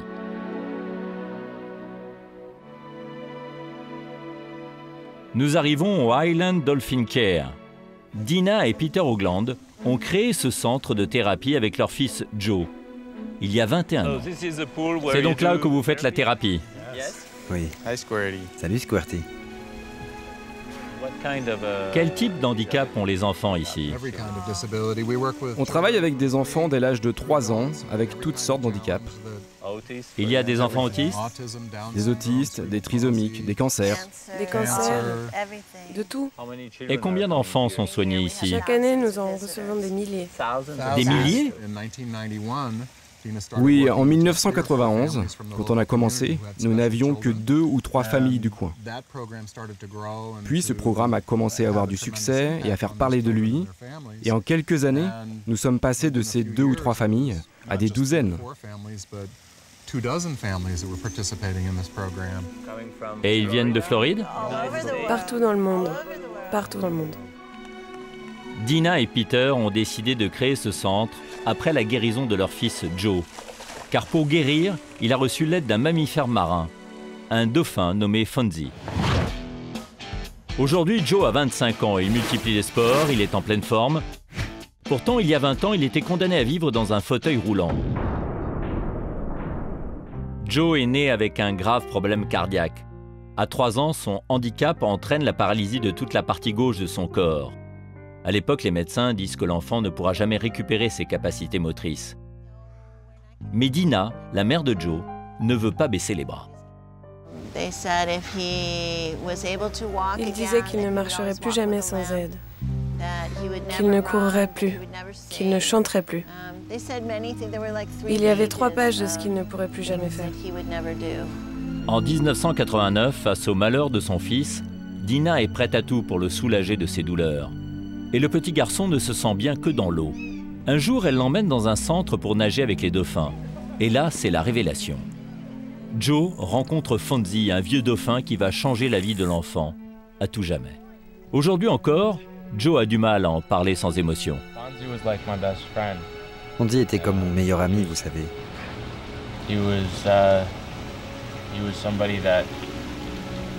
C'était quelqu'un qui ne jugeait pas mon handicap.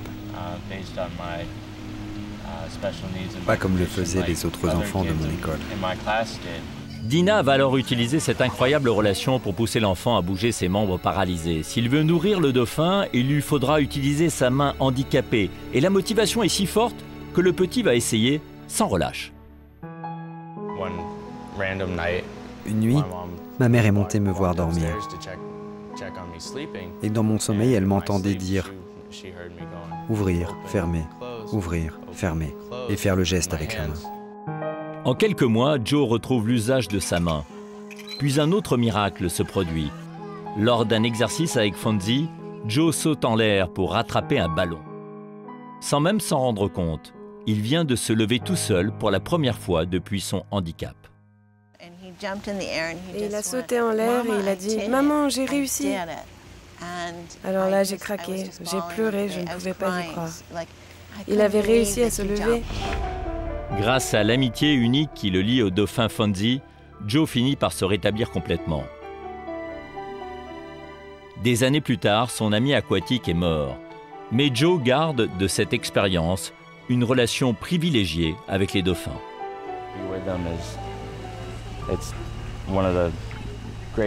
Les plus beaux jours dans ma vie, c'est quand je suis avec eux. Je les aime autant que si c'était mes frères ou mes sœurs. Ce qu'ils ont fait pour moi est une chose incroyable. Aujourd'hui encore, c'est dans l'eau avec les descendants de Fonzie que Joe se sent le plus heureux. De son propre aveu, jamais il ne pourra vivre loin de ses amis les dauphins. Vous connaissez tous les dauphins ici? Oui, bien sûr. Et malheureusement, Fonzie est mort. Oui. Oui, mais il a eu un fils. Il a un fils? Oui, il a eu un fils qui à son tour a eu une fille, Bella. Joe et sa famille gardent un souvenir ému de Fonzie. Mais ils reconnaissent que ce n'est pas lui qui a guéri le jeune homme. Donc les dauphins ont réussi à faire ce que les médecins n'avaient pas réussi? En fait, je pense qu'avant tout, c'est une histoire de motivation. Un dauphin n'est pas un docteur. C'est une équipe. Ce n'est pas un thérapeute. En fait, c'est un co-thérapeute. On bosse en équipe. Les dauphins adorent jouer avec les humains et les enfants sont prêts eux aussi à beaucoup de choses pour être avec eux. C'est sur ce principe que repose la delphinothérapie. Arthur Cooper est responsable des dauphins depuis 20 ans. Il me propose de participer à un jeu avec ces mammifères marins. Je vais dans l'eau? Oui.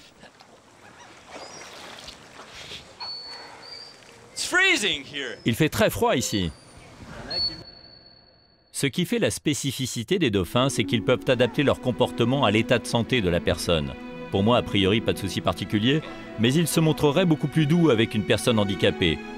Pour Arthur, l'intérêt d'utiliser les dauphins pour les thérapies est aussi qu'ils poussent les petits patients à aller plus loin, à se dépasser.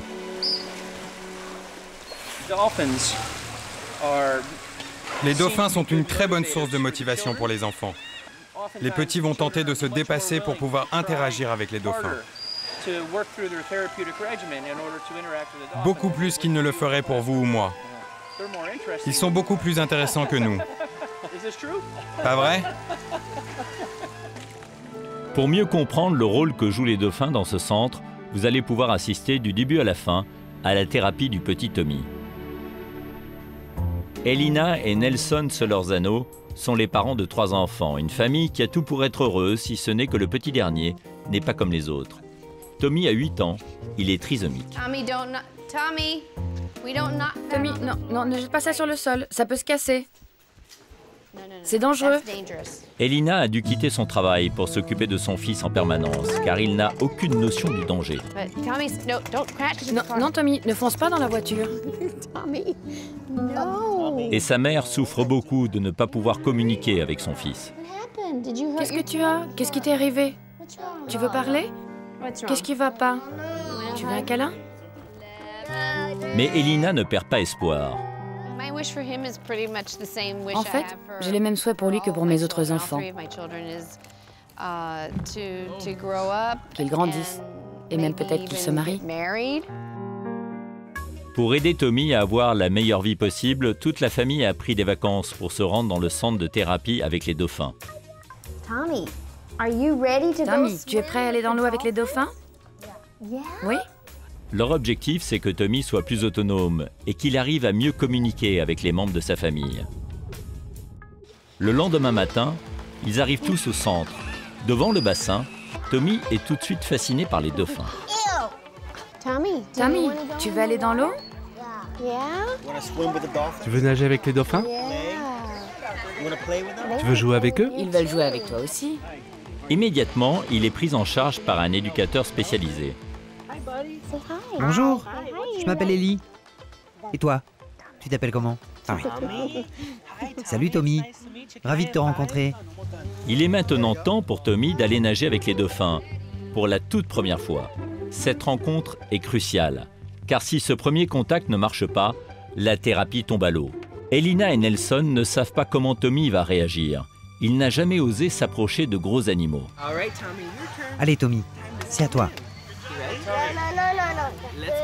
Allez, on compte jusqu'à 3. 1, 2 et 3. Visiblement, l'enfant prend peur, mais l'éducateur insiste. Et il a raison, car Tommy n'éclate pas en larmes et il réclame même les dauphins. Viens, on va dire bonjour aux dauphins. Est-ce que tu veux lui faire un bisou? Bravo. Au bout de quelques minutes, il embrasse l'animal dans un élan d'affection. Pour ses parents, c'est une première. Il fallait voir le sourire sur son visage. Il a vraiment adoré.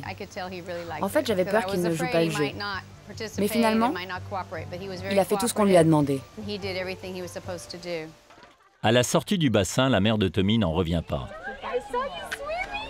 Alors tu as nagé? C'était bien. Ah, je suis tellement fière de toi. C'était drôle. Le rôle des dauphins, c'est de faire sortir les enfants de leur bulle. Ensuite, c'est en classe que les petits font les vrais progrès. Mais pour que cela fonctionne, Ellie doit en permanence faire référence à l'animal. Qu'est-ce que c'est? Dauphin. Fais comme moi. Dauphin. La difficulté pour les enfants trisomiques, c'est avant tout de s'affirmer. Le thérapeute va pousser l'enfant à faire des choix. Cela lui ouvrira d'autres perspectives. Tu peux choisir? Tu préfères jouer avec une tortue, avec un dauphin ou avec un lamantin?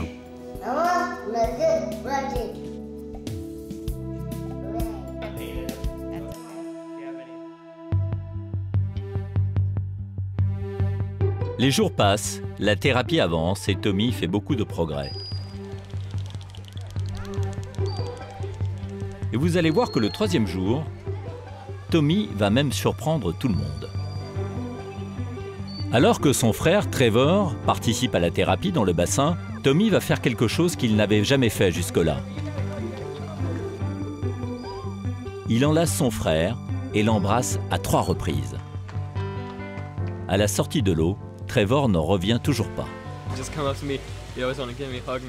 Il arrêtait pas de m'enlacer. Et à un moment, il m'a embrassé 3 fois. Ça, c'est nouveau. Il a changé. Il n'avait jamais fait ça avant. Par ce geste d'affection, le petit Tommy a montré qu'il était capable d'exprimer ce qu'il ressentait. Il s'ouvre enfin aux autres.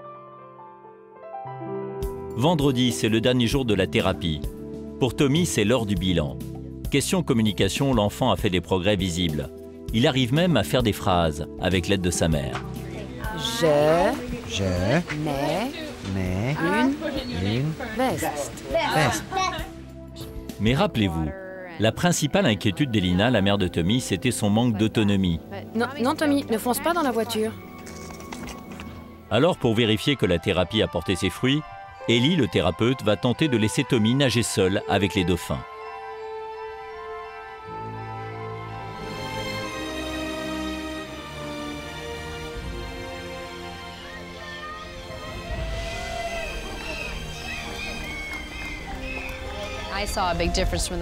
J'ai vu une grande différence entre le premier et le dernier jour. Il s'est montré très à l'aise, même à faire des choses tout seul. Il n'avait pas besoin de son thérapeute à ses côtés tout le temps. Et je trouve ça vraiment impressionnant. La famille n'en revient pas. Grâce à ces quelques jours passés aux côtés des dauphins, Tommy a déjà évolué. Pour le petit garçon, la route est encore longue. Mais pour l'aider à faire de nouveaux progrès, ses parents ont déjà prévu de revenir au centre dans quelques mois.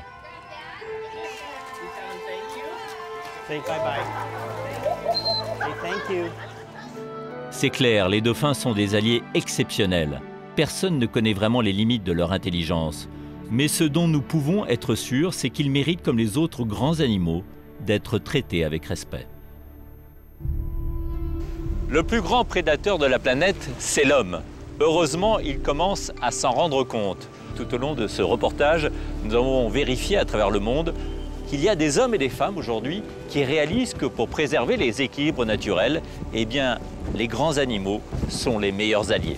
Voilà, c'est la fin de cette émission. Merci d'avoir été avec nous. Bonne soirée sur M6. 3, 2, 1, top. Ah ok. 3, 2, 1, top.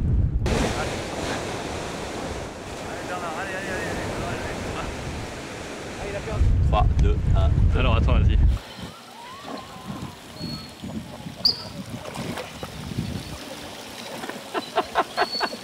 Avec une idée shape. C'est pas 3, 2,